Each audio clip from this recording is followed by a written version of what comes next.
ونستغفره ونعوذ بالله من شرور أنفسنا ومن سيئات أعمالنا من يهده الله فلا مضل له ومن يضلل فلا هادي له وأشهد أن لا إله إلا الله وحده لا شريك له وأشهد أن محمدا عبده ورسوله أما بعد فإن خير الحديث كتاب الله وخير الهدي هدي محمد صلى الله عليه وعلى آله وسلم وشر الأمور محدثاتها وكل محدثة بدعة وكل بدعة ضلالة وكل ضلالة في النار. قال الله تبارك وتعالى ولا تهنوا ولا تحزنوا وأنتم الأعلون إن كنتم مؤمنين. محترم علماء کرام، میرے دینی بھائیوں اور قابل احترام عالموں، میں آج ہی آپ کے اس دیار میں آیا ہوں اور یہاں کی کیفیات سے ابھی نکلا نہیں ہوں کہ فوراً میں درس کے لیے بیٹھا ہوں. کافی سوچنا مجھ کو تھا کہ ہندوستان سے سعودی عربیہ میں آنے کے بعد میں جو حالات اور ماحول کی تبدیلی ہوتی ہے، یہ پہلی مرتبہ میں آیا ہوں، اس لیے میرے لیے ایک بہت عجیب اور نئی چیز ہے. اور بعض اوقات ایک آدمی ایک نئے ماحول میں جب جاتا ہے تو اس سے متاثر ہوتا ہے، اس کے اثرات اس کے قلب پر ہوتے ہیں اور اسی میں کھویا رہتا ہے. ایک وقت تک اس کی لذت اس کو محسوس ہوتی ہے، تب جا کر پھر وہ اپنے آپ کو واپس سے پاتا ہے. ابھی میں اس سے باہر نہیں آیا ہوں کہ یہاں مجھ کو بیٹھنا پڑ رہا ہے. اللہ رب العالمین ایسی مجالس میں ہم سب کو بار بار بیٹھنے کی توفیق عطا فرمائے جس کی بنیاد قرآن و سنت پر ہے اور آپسی محبت پر ہے. اللہ رب العالمین دنیا کے سارے مسلمانوں کو دنیا اور آخرت میں کامیاب فرمائے اور جہنم سے ان کی حفاظت فرمائے اور ساری انسانیت کو اللہ تعالیٰ ہدایت عطا فرمائے. ایک بہت ہی اہم عنوان جو آج اس مجلس میں ہمارے سامنے ہے وہ اسلام میں فکر و غم کا علاج اور اسلام میں ذہنی پریشانیوں کا، ٹینشن یا اس طرح کی جتنی چیزیں ہیں ان سب کا علاج. اللہ رب العالمین نے دنیا کو دارالامتحان بنایا ہے اور ایک انسان پر یہاں پر مختلف حالات آئیں گے، اچھے حالات آئیں گے، برے حالات آئیں گے. راحت اور تکلیف دونوں چیزیں مسلسل ایک کے بعد ایک اس پر آتی رہیں گی. ان حالات میں اللہ رب العالمین ہر بندے کا امتحان لیتا ہے. تکلیفیں صرف برے لوگوں پر نہیں آتی بلکہ اللہ رب العالمین کا قاعدہ ہے کہ اچھے لوگوں پر زیادہ تکلیفیں آتی ہیں. اس اعتبار سے بھی کہ اللہ تعالیٰ دنیا ہی میں ان کو صاف کرتا ہے اور اس اعتبار سے بھی کہ اللہ تعالیٰ ان کے ذریعے سے دوسروں کو بہتر زندگی کا نمونہ دکھاتا ہے. اسی لیے صالحین کے لیے دنیا میں مسائل آتے رہتے ہیں. کوئی انسان دنیا میں ایسا نہیں ہے جو پریشانی سے پاک ہو، مصیبت سے بچا ہوا ہو، اس لیے کہ اس دنیا میں ایک کے بعد ایک مصیبتیں، تکلیفیں آنے والی ہیں. خاص طور سے اللہ کے نبی صلی اللہ علیہ وسلم کی احادیث میں غور کرنے سے معلوم ہوتا ہے کہ ہر آنے والا دور پچھلے دور سے زیادہ برا ہوگا، تکلیف والا ہوگا، پریشانی والا ہوگا. اس لیے ایک ایمان والے کو ان حالات میں اپنے آپ کو سنبھالنے کی صلاحیت پیدا کرنا چاہیے. ایک انسان حالات کو بدل نہیں سکتا ہے لیکن ان حالات میں اس کو کیسے جینا چاہیے اور اپنی سوچ کو کیسے سنبھالے رکھنا چاہیے اس کے اپنے بس میں چیز ہے. انسان کی سوچ ہے جو اس کو حالات میں اچھا یا برا بناتی ہے. ایک تکلیف اگر آپ پر آئے اور آپ کو معلوم نہیں ہے، جب تک معلوم نہیں ہوتا آپ پریشان نہیں ہوں گے. مثلا ایک آدمی ہے، وہ سفر کر رہا ہے اور سفر میں کسی نے اس کی جیب کتر لی. یہاں تو ایسا نہیں ہوتا ہے میں سمجھتا ہوں، لیکن وہاں بہت ہوتا ہے. اب ٹرین میں آدمی جا رہا ہے اور کسی آدمی نے اس کی جیب کتر لی. اب وہ آدمی بیٹھا ہے، بات چیت کر رہا ہے، ہنس رہا ہے، کھیل رہا ہے، سب کچھ کر رہا ہے. اس کو ابھی تک دکھ نہیں، ابھی اس کو ٹینشن نہیں. وجہ یہ ہے کہ اس کو ابھی معلوم نہیں. یہ انسان کا شعور ہے، اس کا احساس ہے جو واقعی اس کو بتاتا ہے کہ تکلیف ہے. بعض اوقات ایسا ہوتا ہے کہ حقیقی تکلیف نہیں ہوتی لیکن انسان سمجھتا ہے کہ اس کو تکلیف ہے اور وہ تکلیف میں آتا ہے، پریشان ہوتا ہے۔ جیسے کسی آدمی کو چھوٹا موٹا بخار ہو یا کوئی اور پریشانی ہو اور ایک ڈاکٹر غلطی سے کہہ دے کہ ہو سکتا ہے آپ کا یہ جو ٹیومر دکھائی دے رہا ہے کینسر بھی ہو سکتا ہے اس کو کینسر نہیں ہو۔ اب اس بات کو جب وہ جی کو لگا لیتا ہے تو یہ آدمی پریشان ہو جاتا ہے۔ حقیقی پریشانی اس پر نہیں، وہ مصیبت جس سے وہ ڈر رہا ہے، جس کی فکر اس کو ہے، وہ واقع نہیں ہوئی، لیکن اس کا شعور ہے جو اس کو تکلیف دیتا ہے۔ لہذا اپنی سوچ کو اگر ہم صحیح کر لیں تو تکلیفوں کے اندر بھی ہم خوش رہ سکتے ہیں۔ اصل چیز ہمارا اپنا شعور ہے، اصل چیز ہماری اپنی سوچ ہے۔ راحت اور تکلیف کے حالات میں ایک انسان خوش رہ سکتا ہے۔ ایک آدمی دنیا میں بعض اوقات ایسا ہوتا ہے اس کے پاس مال و دولت اور ساری چیزیں ہوتی ہیں لیکن وہ اپنے سے آگے کی چیز چاہتا ہے، وہ اوپر کی چیز چاہتا ہے اور وہ چیز اس کے پاس نہیں ہوتی ہے، لہذا محرومی کا احساس اس کے اندر ہوتا ہے اور وہ غمگین ہوتا ہے، حالانکہ اس سے نیچے کوئی دوسرا آدمی ہوتا ہے جو اس سے زیادہ محتاج ہوتا ہے، اس سے زیادہ پریشان ہوتا ہے، لیکن اس کی نگاہ اس بات پر ہوتی کہ چلو میں اب برے حال سے اچھے حال کی طرف جا رہا ہوں۔ تو یہ ساری چیزوں میں غور کرنے سے ایک بات یہ سمجھ میں آتی ہے کہ تکلیفیں ہر ایک کو پیش آتی ہیں لیکن ان تکلیفوں کا رد عمل ہر ایک کا الگ ہوتا ہے۔ ایک آدمی تکلیف کے پیش آنے کے بعد کیا سوچتا ہے یہ طے کرتا ہے کہ اس تکلیف کے بعد وہ غمگین ہوگا، پریشان ہوگا، شکر کرے گا یا کیا کرے گا۔ بعض اوقات ایک تکلیف انسان کو پیش آتی ہے اور آدمی اس پر کہتا ہے الحمدللہ علی کل حال، وہ اللہ کی حمد کر رہا ہوتا ہے یہ سوچ کر کہ اس سے برا بھی ہو سکتا تھا۔ ایک آدمی کی گاڑی تیزی سے جا رہی ہے، ایکسیڈنٹ ہو گیا، ایکسیڈنٹ ہو کے پاؤں فریکچر ہو گیا۔ اب ایک تو یہ کہ آدمی دیکھے ٹانگ ٹوٹ گئی اور غمگین ہو، پریشان ہو اور سوچے ایسا میرے ساتھ کیوں ہوا، لیکن باہر جب نکل کے وہ گاڑی کی تصویر دیکھے تو اس کا احساس ہو کہ گاڑی تو ایسی ہو گئی ہے میں محفوظ اور گاڑی ٹوٹ پھوٹ کے ایسی ہو گئی کہ ایسی گاڑی میں بچتا نہیں ہوئی۔ اب وہ ٹانگ کو دیکھ کے کہے گا الحمدللہ کہ اللہ تعالیٰ نے ٹانگ پر معاملے کو ٹال دیا، سر تک معاملہ نہیں آیا۔ یہ آدمی کا اپنا پرسپشن ہوتا ہے، اس کی اپنی سوچ ہوتی ہے جو اس کو خوش یا غمگین کرتی ہے۔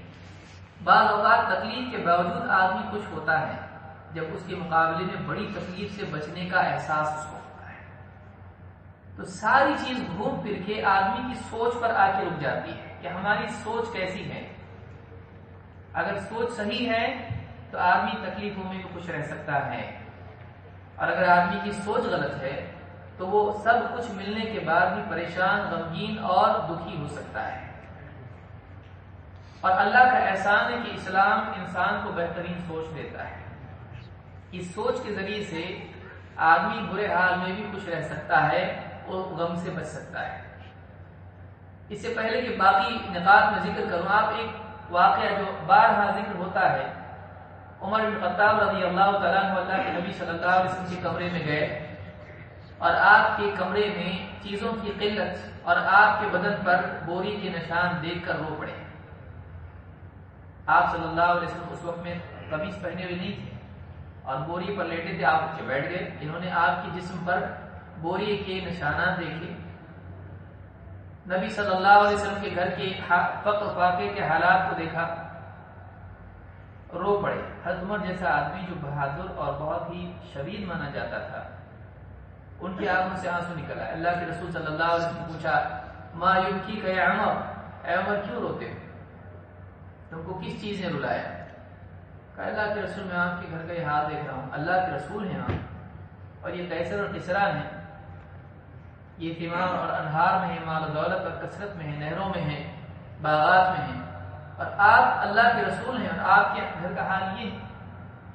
آپ سوچیے ایک آدمی اللہ کے رسول صلی اللہ علیہ وسلم کی تنگی، پریشانی سے اثر لے رہا ہے، حالانکہ حضرت عمر بھی کوئی بہت مالدار اور ایسے حالات میں رہنے والے نہیں تھے، وہ بھی پیمند پہننے والی تھی، ان کا مال پورا دین کے لیے رکھتا تھا، لیکن آپ صلی اللہ علیہ وسلم کا فقر ان کے مقابلے میں زیادہ تھا، وہ اختیاری تھا، آپ کے پاس جو آتا تھا آپ تقسیم کر دیتے تھے، اہل عیال کے بعد سب تقسیم، اور گھر والے بھی ایسے تھے کہ وہ بھی بانٹ دیتے تھے، اپنے پر دوسروں کو ترجیح دیتے تھے۔ اللہ کے نبی صلی اللہ علیہ وسلم کو حضرت عمر کی بات سے دکھ نہیں ہوا کہ ہاں میرا حال دیکھو کیسا ہے، بلکہ آپ نے کہا کہ اے عمر کیا تم یہ نہیں چاہتے، کیا تم یہ پسند نہیں کرتے ہو کہ ان کے لیے دنیا میں ہو جائے اور ہمارے لیے آخرت ہو جائے؟ یعنی ایک آدمی، ایک انسان تنگی، پریشانی اور اس طرح کے حالات میں ہے، لیکن ان حالات نے اس کی سوچ کو ہدم نہیں کیا، اس کی سوچ کو خراب نہیں کیا، ایسا انسان دنیا میں کامیاب ہوتا ہے، اور یہ ہمارے نبی صلی اللہ علیہ وسلم ہے۔ انہی کے بارے میں ہم کو کہا گیا ہے لَقَدْ كَانَ لَكُمْ فِي رَسُولِ اللَّهِ أُسْوَةٌ حَسَنَةٌ، تمہارے لیے اس رسول کی زندگی میں، ہمارے رسول کی زندگی میں بہترین نمونہ اور اسوہ ہے۔ لہذا ہم اپنی سوچ کو اگر اعلیٰ کر لیں، اونچا کر لیں، تو دنیا کے مسائل اور پریشانیاں ہم کو متاثر نہیں کر سکتی ہیں۔ کچھ حد تک آدمی پر اثر ہوتا ہے، چاہے وہ نبی ہی کیوں نہ ہو، حضرت یعقوب علیہ السلام بھی روئے اولاد کی فراق میں، لیکن پھر بھی آدمی کی سوچ میں ہوتا ہے انما اشکو بثی وحزنی الی اللہ، میں اپنے غم اور اپنی تکلیف کا شکوہ اللہ ہی سے کرتا ہوں، وہ اللہ سے جڑا رہتا ہے، اور اس کا کہنا یہ ہوتا کہ وہ اعلم من اللہ ما لا تعلمون، میں اللہ کی طرف سے وہ بات جانتا ہوں جو تم نہیں جانتے۔ اس کی امید ختم نہیں ہوتی ہے، تکلیف میں بھی، محرومی میں بھی وہ اللہ سے مایوس نہیں ہوتا ہے۔ اس لیے اصل چیز سوچ ہے، فکر ہے، اصل چیز انسان کی ذہنی بلندی اور پرواز ہے کہ وہ اعلیٰ درجے کی سوچ اگر اپنے پاس رکھتا ہے تو دنیا کی چیزوں کی پریشانیاں اور محرومیاں اس کو توڑ نہیں سکتی ہیں۔ یہی سب سے بڑی چیز ہے۔ قرآن و سنت میں اس بارے میں بہت رہبری ہے، سلف کے حالات میں کافی اس کے لیے ہمارے پاس مواد ہے۔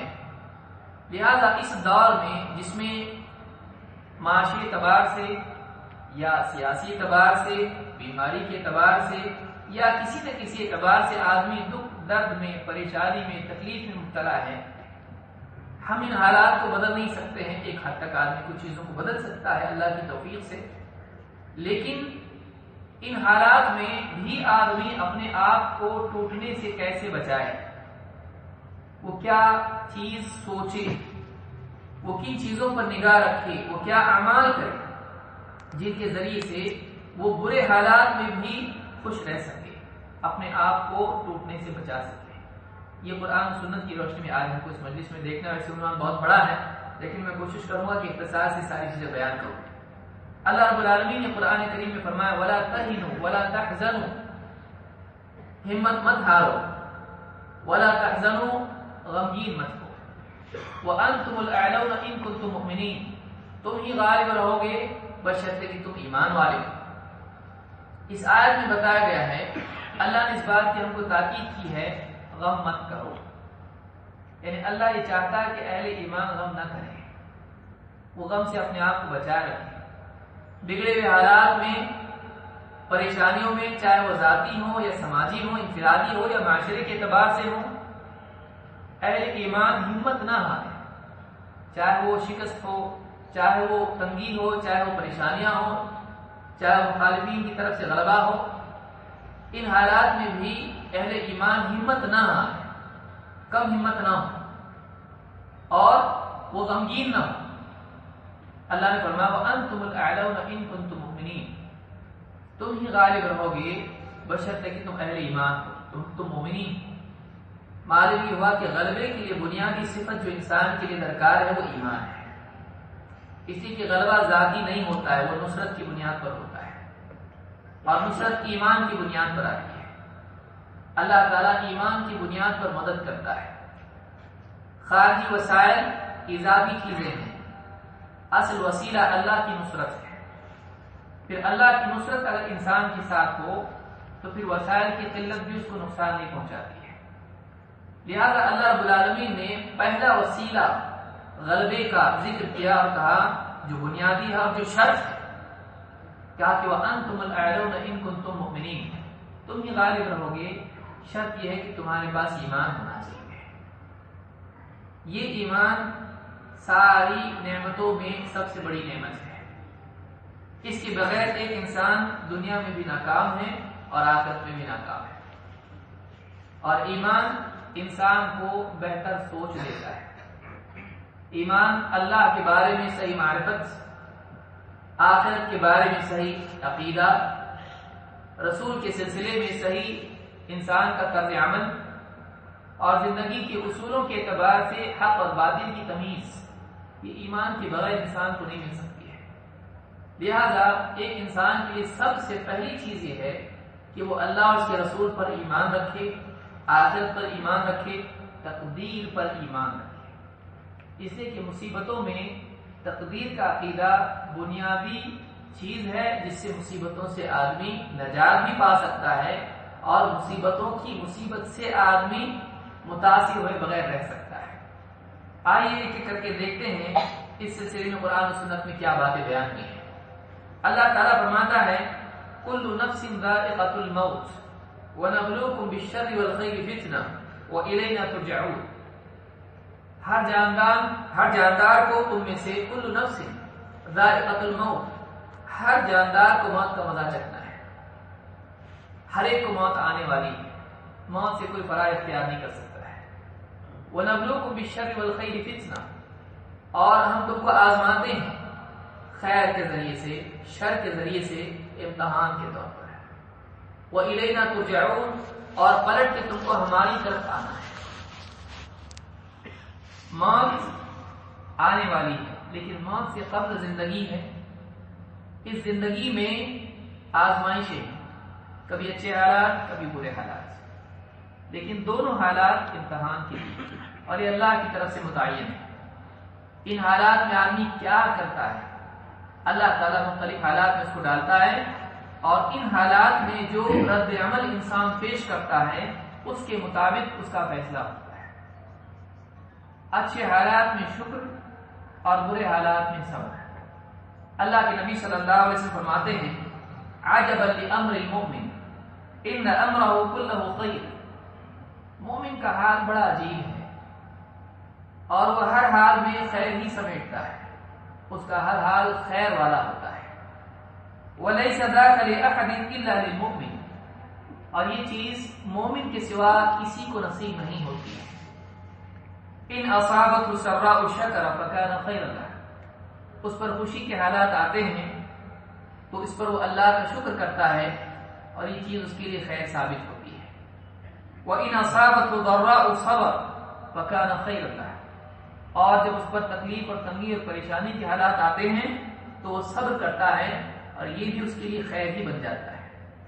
اللہ کے نبی صلی اللہ علیہ وسلم کی حدیث صحیح مسلم میں موجود ہے، اس میں آپ غور کریں، اللہ کے نبی صلی اللہ علیہ وسلم نے بات بتلائی کہ مومن ہر حال میں خیر سمیٹتا رہتا ہے، اور خیر صرف راحت کے خوشی کے حالات میں نہیں بلکہ خیر ایک مومن تکلیف اور پریشانی کے حالات میں بھی سمیٹ سکتا ہے، بشرطے کہ وہ واقعی مومن ہو۔ اسی لیے آپ نے کیا فرمایا وَلَيْسَ ذَاكَ لِأَحَدٍ إِلَّا لِلْمُؤْمِنِ، یہ چیز مومن کے سوا کسی اور کو نصیب نہیں ہوتی ہے۔ تو ایمان وہ بڑی دولت ہے جو راحت اور تکلیف دونوں حالات میں ایک انسان کو کامیاب بناتی ہے۔ لہذا آدمی کو سب سے پہلے اپنے ایمان کی اصلاح کی فکر کرنا چاہیے، اپنے عقیدے کو صحیح کرنا چاہیے، توحید کو صحیح کرے، رسول صلی اللہ علیہ وسلم کی نسبت سے اپنے عقیدے کو صحیح کرے، آخرت پر غیب پر اپنے یقین کو صحیح کرے۔ یہ ایمان ہے جو آدمی کو ان حالات میں کامیاب بناتا ہے۔ وَلَيْسَ ذَاكَ لِأَحَدٍ إِلَّا لِلْمُؤْمِنِ، یہ چیز مومن کے سوا کسی کو نصیب نہیں ہوتی ہے کہ ایک آدمی کسی پر ترس کھا رہا ہو اور وہ آدمی کس پر ترس کھا رہا ہو۔ عجیب چیز ہے، ایک مالدار آدمی ہے، ایک فقر و فاقے میں ایک آدمی ہے، مالدار آدمی اس کی غریبی کی وجہ سے اس پر ترس کھا رہا ہے اور وہ غریب اس کے ایمان والا نہ ہونے کی وجہ سے اس پر حسرت کر رہا ہے، کاش کہ اس کے پاس ایمان ہوتا، مجھ کو میرے پاس کوئی کمی نہیں، اس کے پاس ایمان نہیں. میں ٹھیک ہے دنیا میں محروم ہوں، لیکن اس اعتبار سے محروم نہیں ہوں کہ میرے پاس کچھ بھی نہیں، میرے پاس دین ہے، لیکن اس کے پاس دین نہیں ہے. تو دنیا میں وہ اعلیٰ کیفیات جو ایمان کی بنیاد پر ملتی ہے اس کو نہیں مل سکتی ہے. آپ بتائیے ایک آدمی کا جیب میں پیسے لے کے گھومنا اور دل میں ایمان لے کے گھومنا زمین آسمان کا فرق ہے. وہ کیفیات جو ایمان کی بنیاد پر انسان کو ملتی ہیں وہ مال و دولت کی کیفیات دونوں برابری بھی نہیں ہو سکتی ہے. وہ بذالک فلیفرحوا، اللہ نے کہا اس پر خوش ہونا چاہیے ایمان والوں. وہ خیر مما یجمعون، یہ ان تمام چیزوں سے بہتر ہے جس کو لوگ جمع کر رہے ہیں. قرآن اس کے پاس ہے، ایک آیت میں غور کرے اور اس کی لذت اس کو ملے. وہ ان تمام لذتوں سے زیادہ ہے جو دنیا کی چیزوں میں انسان کو ملتی ہے. وہ حصی لذتیں ہیں، جو مادی لذتیں ہیں وہ ختم ہو جاتی ہیں. وہ شہوتیں ہیں، مال اور اس طرح کی جتنی بھی چیزیں عہدہ وغیرہ. لیکن ایک انسان کا اللہ کا قرب حاصل کرنا کہ سجدے کی حالت میں ہے اور وہ دعا کر رہا ہے اللہ سے اور اس کو واقعی اللہ کا قرب محسوس ہو، اس کو ایسا لگے کہ ہاں میرا اللہ ہے اور میں اللہ کا ہوں. یہ کیفیت اس آدمی کی کیفیت نہیں ہو سکتی ہے جو دنیوی اعتبار سے کسی عہدے پر ہے، جو کسی دوسرے بڑے آدمی سے کمپنی کے مالک سے قریب ہے. یہ اپنے رب سے قریب ہے جو آسمان و زمین کا مالک ہے. تو ایک آدمی ہو سکتا ہے مال و دولت والا ہے، کسی غریب پر وہ حسرت کرے کیسا تکلیف میں یہ آدمی ہے، وہ اس کو کمتر سمجھ رہا ہو. لیکن وہ غریب آدمی ہے، اس کے پاس دین ہے، اس کے پاس ایمان ہے، اس کے پاس وہ علم ہے جو اللہ کے نبی صلی اللہ علیہ وسلم کا ہے. وہ اس پر حسرت کر رہا ہے. بیچارے کو وضو بھی نہیں آتا ہے، اس کو زندگی کا مقصد معلوم نہیں، اس کو معلوم نہیں کہ رسول کون ہے. تو یہ نعمت جو ایمان کی نعمت ہے سب سے بڑی نعمت ہے. ایک آدمی ایمان پانے کے بعد دنیا کی محرومی پر افسوس کرے، یہ آدمی ایمان کی ناقدری کر رہا ہے. ایک آدمی کو اسی لیے آپ دعا دیں کہ کیا سکھائے، الحمدللہ علی کل حال. ہر حال میں کبھی بھی ایک انسان اللہ کی حمد سے عاری نہیں ہوتا ہے. ہر حال ایسا ہے، چاہے تکلیف کے حالات ہوں، اس کو اللہ کی حمد کرنا چاہیے، کیونکہ اللہ نے اس کو اتنا کچھ دے رکھا ہے کہ وہ محروم نہیں ہے. اگر اس کے پاس دین ہے تو، اگر اس کے پاس دین ہے تو سب کچھ اس کے پاس ہے، چاہے دنیا کا کچھ بھی اس کے پاس نہ ہو. ساری چیزوں کا بدل دین ہو سکتا ہے، دین کا بدل کچھ بھی نہیں ہو سکتا ہے. جو قبر میں کام نہ آئے وہ کچھ کام نہیں آیا، جو قبر میں کام آئے وہی سب کام آنے والی چیز ہے. اور مزید یہ کہ دین دنیا میں بھی کام آتا ہے. تو اس حدیث سے بات معلوم ہوتی ہے کہ ایک مومن دنیا میں ہر حال میں خیر سمیٹتا ہے. لہٰذا اگر ہماری سوچ میں ایک ہی چیز بیٹھ جائے، اللہ نے کچھ دیا ہو یا نہ دیا ہو، اپاہج بنایا، بیمار بنایا، بستر پر ڈالا ہے، مال و دولت نہیں ہے، اپنا ملک چھوڑ کے آیا ہوں پھر بھی تنگی ہے، سب کچھ ہے، وہاں پریشان ہے، بھی بچے رو رہے ہیں، اتنی ساری اولاد ہے، کیا کروں، یہاں پر جاب صحیح نہیں مل رہا ہے، بہت سارے مسائل. یہ سب اپنی جگہ درست ہے، ٹھیک، لیکن اللہ نے الحمدللہ اللہ نے دین دیا. کل کو اگر کفر و شرک پہ مرتا کیا ہوتا میرے بیوی بچے دیندار ہیں، مسلمان ہیں، اللہ کا بہت بڑا احسان ہے. سب سے بڑی نعمت یہ ہے. اب کچھ نہیں ملا کوئی بات نہیں، یہ مل گیا اللہ کا احسان ہے. بعض اوقات آدمی اپنے ملک سے آتا ہے غلط عقیدہ لے کے، یہاں آنے کے بعد جالیات، یہاں دعویٰ سیکٹر وغیرہ وغیرہ علماء سے ربط کر کے عقیدہ صحیح ہوتا ہے. اب اس کو جواب ملے نہ ملے، اس کو دین مل گیا، اس کو خوش ہونا چاہیے. دنیا کی تنگی کوئی چیز نہیں، آخرت کی تنگی اصل مصیبت ہے. اللہ رب العالمین اس کا احساس ہم سب کو پیدا فرمائے. تو آگے بڑھ کے ہم دیکھتے ہیں وہ کیا اسباب ہیں جو غم اور فکر انسان کو دیتے ہیں اور ذہنی اعتبار سے ایک انسان کو پریشان کرتے ہیں، اس کے دل کو بے چین کرتے ہیں، اور ان کا علاج کیا ہے، ایک انسان کو ان کے لیے کیا کرنا چاہیے. سب سے پہلی تقریباً میرے سامنے 10 باتیں ایسی ہیں، اللہ اگر وقت میں برکت دے دے ہم لوگوں کے لیے تو انشاءاللہ وہ ساری باتیں ہو سکتی ہیں، یا جتنی باتیں ہو جائیں اللہ اسی کو ہمارے لیے خیر کا ذریعہ بنائے، میرے لیے بھی آپ کے لیے.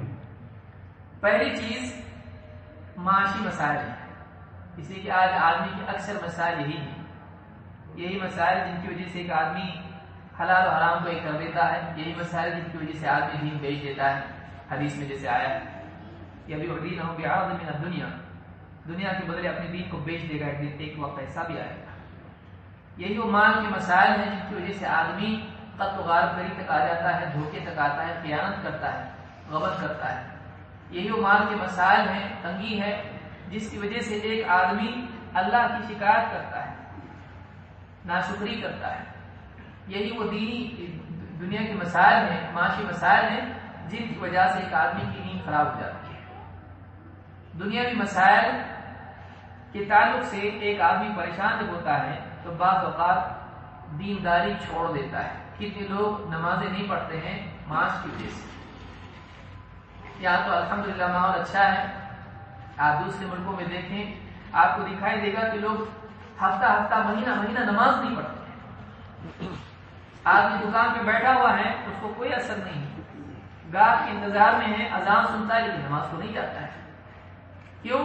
بھئی اگر میں دکان چھوڑ کے چلا جاؤں گا تو میری تجارت کا نقصان ہوگا، کوئی آگے چوری کر لے گا، میرا گاہک مجھ سے ٹوٹ جائے گا۔ معاشی مسائل کی وجہ سے ایک آدمی بے دین بن جاتا ہے، اور یہ پریشانی بھی ہے۔ ظاہر بات ہے، ایک آدمی اگر اس کے بیوی بچے ان کی کفالت اس کو کرنا ہے، اور بچوں کی فیس بھرنے کے لیے اس کے پاس پیسے نہیں ہیں، بیوی کی دوائی کے لیے اس کے پاس پیسے نہیں ہیں، اپنے گھر کے جو معاملات ہیں ان کے حل کرنے کے لیے اس کے پاس مال و دولت نہیں ہے، ایسا آدمی فکر کرے گا، اور اس کا فکر کرنا واجب ہے، کیونکہ ایک آدمی پر جب ذمہ داری ہوتی ہے اس کی ادائیگی اور حقوق کی ادائیگی کے اعتبار سے وہ فکر مند ہوتا ہے۔ ان مسائل کے اندر ایک آدمی کو متاثر ہونے سے بچنے کے لیے کیا کرنا چاہیے؟ لیکن ایک تو یہ کہ ایک آدمی کسی چیز کی فکر اس کو ہو۔ اب دو طرح کی باتیں ہیں، دو چیزیں ہیں۔ ایک یہ غلبہ، ایک ہے کہ مار توڑ کے کاٹ کے سب کو قتل کر کے پھر غلبہ، جنگ ہوئی اور غالب آئے۔ یہ ایک ایسا غلبہ ہے کہ آپ کو جنگ کرنے کی بھی ضرورت نہیں، اتنی عزت سے ایسا کمزور ان کو کر کے اللہ نے غلبہ دیا کہ لڑنے کی بھی طاقت انہیں نہیں۔ اللہ نے کیا وَلَلْآخِرَةُ خَيْرٌ لَكَ مِنَ الْأُولَىٰ، بعد کے حالات، آخرت آپ کے لیے زیادہ بہتر ہے ان حالات سے، دنیا سے۔ تو آدمی امید رکھے، اگر نہیں بھی دنیا میں مان لیجیے غریبی نہیں جاتی ہے تب بھی آدمی جنت کے بارے میں تو امید رکھ سکتا ہے۔ ٹھیک ہے بھائی، یہاں کھانے کو ٹھیک سے نہیں مل رہا ہے، پہننے کو ٹھیک سے نہیں مل رہا ہے، اچھا گھر یہاں پہ نہیں ہے، کرایہ کے گھر میں رہ رہا ہے۔ کب تک؟ موت تک۔ موت کے بعد قبر میں وسعت اگر دیندار ہے تو، اور جنت کا گھر اگر دیندار ہے تو۔ صرف 12 رکعت پڑھ لے دن بھر میں، دن رات میں 12 رکعت سنت پڑھنے پر اللہ تعالیٰ جنت میں اس کے لیے محل تعمیر کرے گا، وہاں مل جائے گا 12 رکعت۔ تو ایک آدمی اگر دنیا میں نہیں بھی ہے، اگر آخرت کی امید رکھے تو دنیا کی تکلیف آسان ہو جاتی ہے۔ اور یہ کوئی عجیب چیز نہیں، آدمی کیسے ہو سکتا ہے؟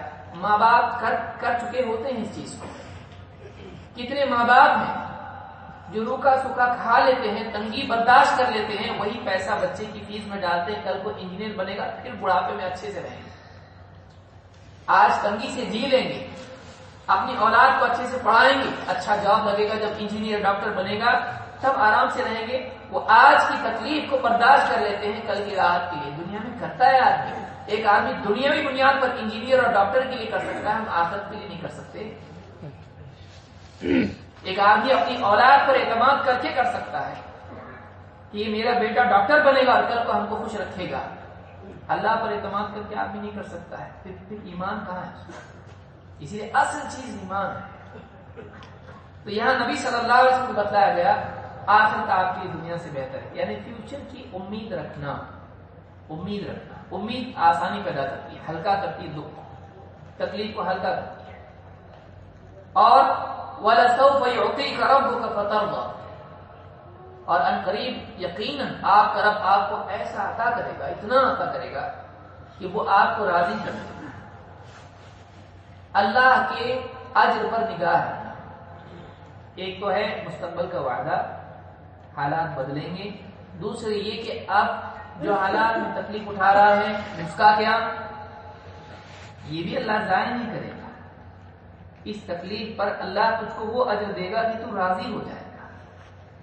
دیکھیے، ایک ہوتا ہے مقدار بتانا، لیکن ضروری نہیں کہ کسی مقدار سے آدمی راضی ہو جائے۔ اس کو یقین کیسے آئے گا کہ وہ کتنا دے؟ ایک مالک کہ اتنا دوں گا جتنا تو چاہے، یہ سب سے زیادہ دینا ہوتا ہے، کیونکہ اصل چیز انسان کی چاہت اور اس کی رضا کے بقدر دینا، یہ دینا اصل دینا ہے۔ یہ نہیں کہ دے دیا ایک آدمی کا بہت دوں گا، ٹھیک ہے، ساری محنت کرنے کے بعد اتنا دیا تو اتنا کہا میرے حساب سے بہت ہے، تیرے حساب سے کم ہے لیکن میرے حساب سے بہت زیادہ ہے، تو یہ وعدہ ویسا وعدہ نہیں ہے۔ یہ دینے والے کے اعتبار سے تو دینے والا بہت بڑا ہے، لیکن بندے کے اطمینان کے لیے بھی کہا گیا کہ آپ کا رب آپ کو اتنا دے گا کہ آپ راضی ہو جاؤ گے۔ اصل چیز یہ کہ آدمی راضی ہو جائے، ہاں اتنا چاہیے تھا مجھ کو۔ تو وعدہ بندوں سے کیا ہے؟ اللہ کی طرف سے کہ وہ جو چاہیں وَلَكُمْ فِيهَا مَا تَشْتَهِي أَنفُسُكُمْ، تمہارے لیے وہ سب کچھ ہے جو تمہارا جی چاہے۔ انسان کی چاہت دنیا میں پوری نہیں ہو سکتی ہے، چاہے وہ بادشاہ، چاہتوں کی پوری کرنے کی جگہ آخرت ہے، اور وہ اللہ کی چاہت دنیا میں پوری کیے بغیر نہیں مل سکتا ہے۔ دنیا میں اللہ کی چاہت پوری کر، اللہ تیری چاہت پوری کرے گا، آخرت میں اتنا عطا کرے گا۔ وَلَسَوْفَ يُعْطِيكَ رَبُّكَ فَتَرْضَىٰ، تو اللہ کے وعدے اجر پر یقین کرنا کہ ان تکلیفوں میں اللہ تعالیٰ اجر دے گا، اور اتنا اجر دے گا کہ میں آج تکلیف کی وجہ سے پریشان ہوں، کل راضی ہو جاؤں گا، یہ نگاہ میں رکھنا۔ پھر ماضی کے حالات سے تجربہ لینا۔ الم یجدک یتیما فآویٰ، یعنی اگر آپ کو ایسا لگتا ہے کہ آپ کے رب نے آپ کو چھوڑا ہے، آپ کو نبی بننے کے بعد چھوڑے گا، جب آپ کو اللہ تعالیٰ نے نبوت عطا نہیں کی تھی تب نہیں چھوڑا آپ کو، تب کیوں چھوڑے گا؟ آپ بچے تھے، آپ پر وحی کے نزول کا سلسلہ شروع نہیں ہوا تھا، تب بھی اللہ نے آپ کی نگرانی کی، آپ کو سنبھالا، تو اب تو آپ کو اللہ نے اتنی بڑی ذمہ داری دی، اتنا بڑا شرف دیا ہے، اب آپ کا ساتھ نہیں دے گا۔ آپ اپنے ماضی پر تھوڑی نگاہ ڈال کے دیکھیے اللہ نے کیسی کیسی مدد کی ہے، تو اب کیوں مایوس ہو، اب کیوں خوف ہو آپ کو کہ اللہ میری مدد کرے گا کہ نہیں کرے گا؟ الم یجدک یتیما فآویٰ، کیا ایسا نہیں کہ اللہ نے آپ کو یتیم پایا تو آپ کو پناہ دی؟ آپ یتیم تھے، آپ کی حفاظت کرنے والا، پرورش کرنے والا کوئی بھی نہیں تھا، باپ کی وفات ہو گئی، ماں کی وفات ہو گئی، دادا کی وفات ہو گئی، ایک کے بعد ایک چچا کی پرورش میں آپ رہے، ایک گھر سے دوسرا گھر، ایک گود سے دوسری گود میں آپ گئے۔ کیا اللہ نے آپ کو اس حالت میں ہر جگہ مناسب جگہ نہیں رکھا، پناہ نہیں دی، ٹھکانہ آپ کو فراہم نہیں کیا؟ اور وَوَجَدَكَ ضَالًّا فَهَدَىٰ، اور آپ کو ہدایت کی تلاش میں پایا، ضَالًّا، آپ لا علم تھے، وَمَا كُنْتَ تَدْرِي مَا الْكِتَابُ وَلَا الْإِيمَانُ، ابن کثیر نے یہی معنی بیان کیے، گمراہ نہیں کہہ سکتے آپ۔ آپ کو اس حال میں پایا کہ آپ کو کچھ بھی معلوم نہیں تھا اور آپ ہدایت کی تلاش میں تھے، اللہ نے آپ کو ہدایت دی، علم دیا، حق باطل کا فرق بتایا، اور معاشی اعتبار سے وَوَجَدَكَ عَائِلًا فَأَغْنَىٰ، آپ تنگ دست تھے، اللہ نے آپ کو غنی کر دیا۔ ایک تو آپ کے دل کو غنی کر دیا کہ آپ کے دل میں کسی کی محتاجی کا احساس نہ ہو، اور دوسرے کہ اللہ نے آپ کو اتنا دیا کہ آپ کو کسی سے مانگنے کی نوبت نہ آئے۔ تو آپ دیکھیے یہ جتنی چیزیں بیان ہوئی ہیں یہ کس کے لیے ہے؟ یہ نبی صلی اللہ علیہ وسلم کی دھاڑ بڑھانے کے لیے، تکلیف کے حالات میں۔ ایک تو یہ کہ قاعدہ ہے کائنات کا چلتا ہے تکلیف کا، آپ کے لیے نہیں، یہ سب کے لیے ہوتا ہے۔ دو، اس میں بتایا جا رہا ہے آپ کے رب نے آپ کو چھوڑا نہیں ہے، آپ یہ نہ سمجھے آپ کو چھوڑ دیا، گھبرائے نہیں۔ بچہ بھیڑ میں جب ماں کا باپ کا ہاتھ چھوٹ جاتا گھبرایا جاتا ہے۔ دوست کوئی حج میں جو آتے ہیں، کوئی ساتھ والا ہو، رہبر ہے، ہاتھ چھوڑ گیا اس کا، اس سے بچھڑ گئے، پریشان ہو جاتے ہیں۔ آدمی ہمیشہ اس بات کو یاد رکھے اللہ رب العالمین زندہ ہے، وَتَوَكَّلْ عَلَى الْحَيِّ الَّذِي لَا يَمُوتُ، اس ذات پر بھروسہ رکھ جو زندہ ہے، اس کو موت نہیں آئی۔ تو اللہ تعالیٰ نے آپ کو چھوڑا نہیں اور آپ سے ناراض بھی نہیں، اور آپ کے لیے اب مستقبل کے اعتبار سے آخرت میں آپ کے لیے بہتری ہے، زیادہ اچھا ہے دنیا کے مقابلے۔ تو فیوچر کی طرف نگاہ رکھنا، ٹھیک ہے آج جیسے بھی حالات ہیں انشاءاللہ کل اللہ اچھے حالات ڈالے گا، یہ امید آدمی کو طاقت دیتی ہے، اس تکلیف میں نکلنے کی ہمت بناتی ہے۔ پھر اجر کا یقین، آپ کا رب آپ کو اتنا دے گا کہ آپ راضی ہو جاؤ گے، یہ تکلیف میری ضائع نہیں ہوگی، فقر و فاقہ، مصیبت، تنگدستی، جاب کی تلاش اور سارے مسائل، بھوک پیاس بیماری ضائع نہیں ہوگا، اللہ دے گا اس پر اجر کا یقین۔ پھر ماضی کو دیکھنا، اللہ نے پہلے بھی تو کئی حالات میں مدد کی ہے، فلاں مسئلہ تھا، ایکسیڈنٹ ہوا تھا، اللہ نے بچایا، فلاں مسئلے میں پھنسا ہوا تھا، اللہ تعالیٰ نے اس سے بری کر دیا، فلاں مسئلے میں تھا، اللہ کتنی مرتبہ ماضی میں مدد کی، اب کیوں نہیں کرے گا؟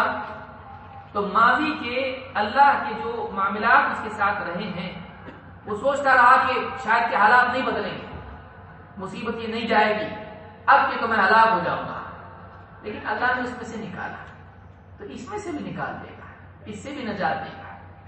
یہ ماضی کو دیکھنے سے آدمی کو ہمت آتی ہے کہ کئی مرتبہ اللہ نے مدد کی ہے، اور کئی بار میں سوچتا رہا کہ میں برباد ہو جاؤں گا، میں ناکام ہو جاؤں گا، لیکن اللہ نے اس میں سے میرے لیے راستہ نکالا، اس مصیبت سے بھی راستہ نکالے گا۔ تو اگر ماضی پر نگاہ ہو اور اللہ کے جو معاملات ماضی میں رہے ہیں اس کو آدمی دیکھے، اس سے بھی آدمی کے لیے ہمت پیدا ہوتی ہے۔ یہ آدمی کے لیے قرآن کریم کی رہبری ہے۔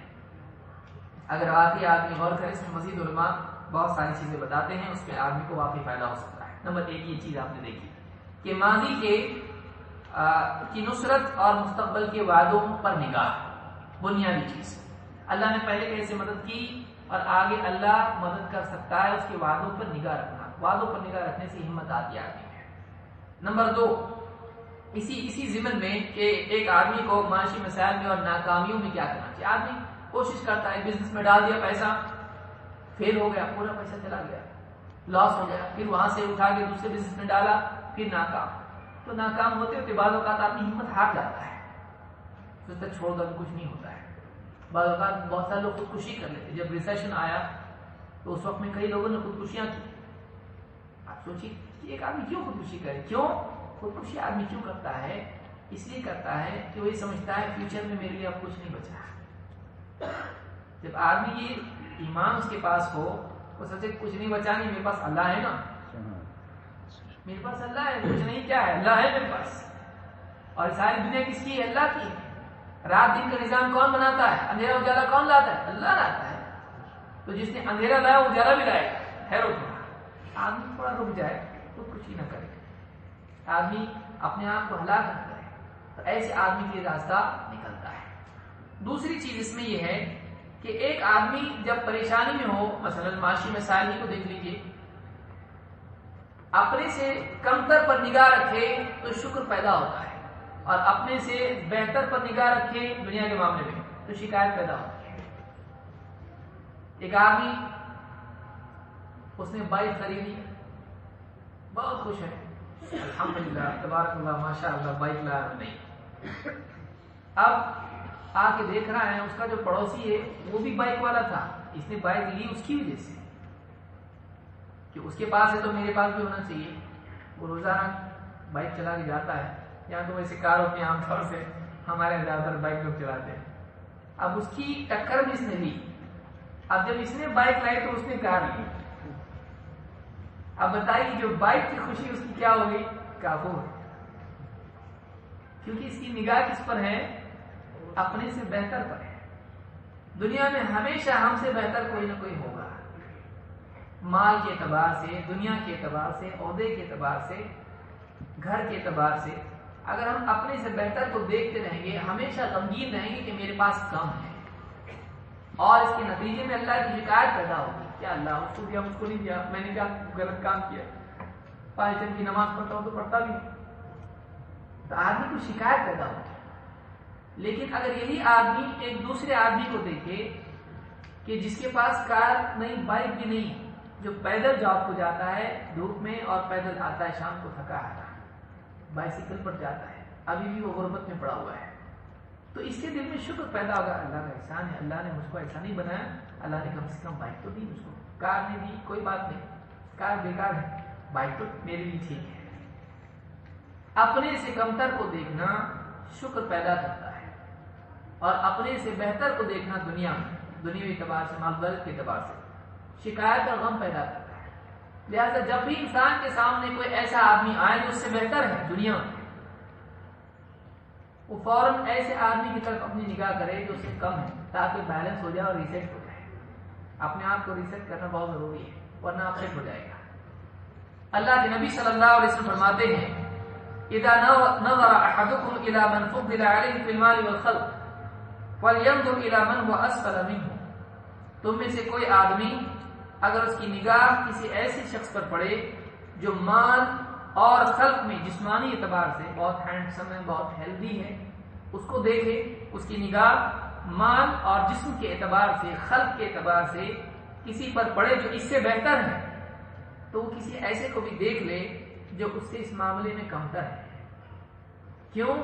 آپ فرماتے ہیں فَهُوَ أَجْدَرُ أَلَّا تَزْدَرُوا نِعْمَةَ اللَّهِ عَلَيْكُمْ، یہ اس لیے ہے کہ کہیں تم اللہ تعالیٰ کی نعمتوں کی ناشکری میں مبتلا نہ ہو جاؤ۔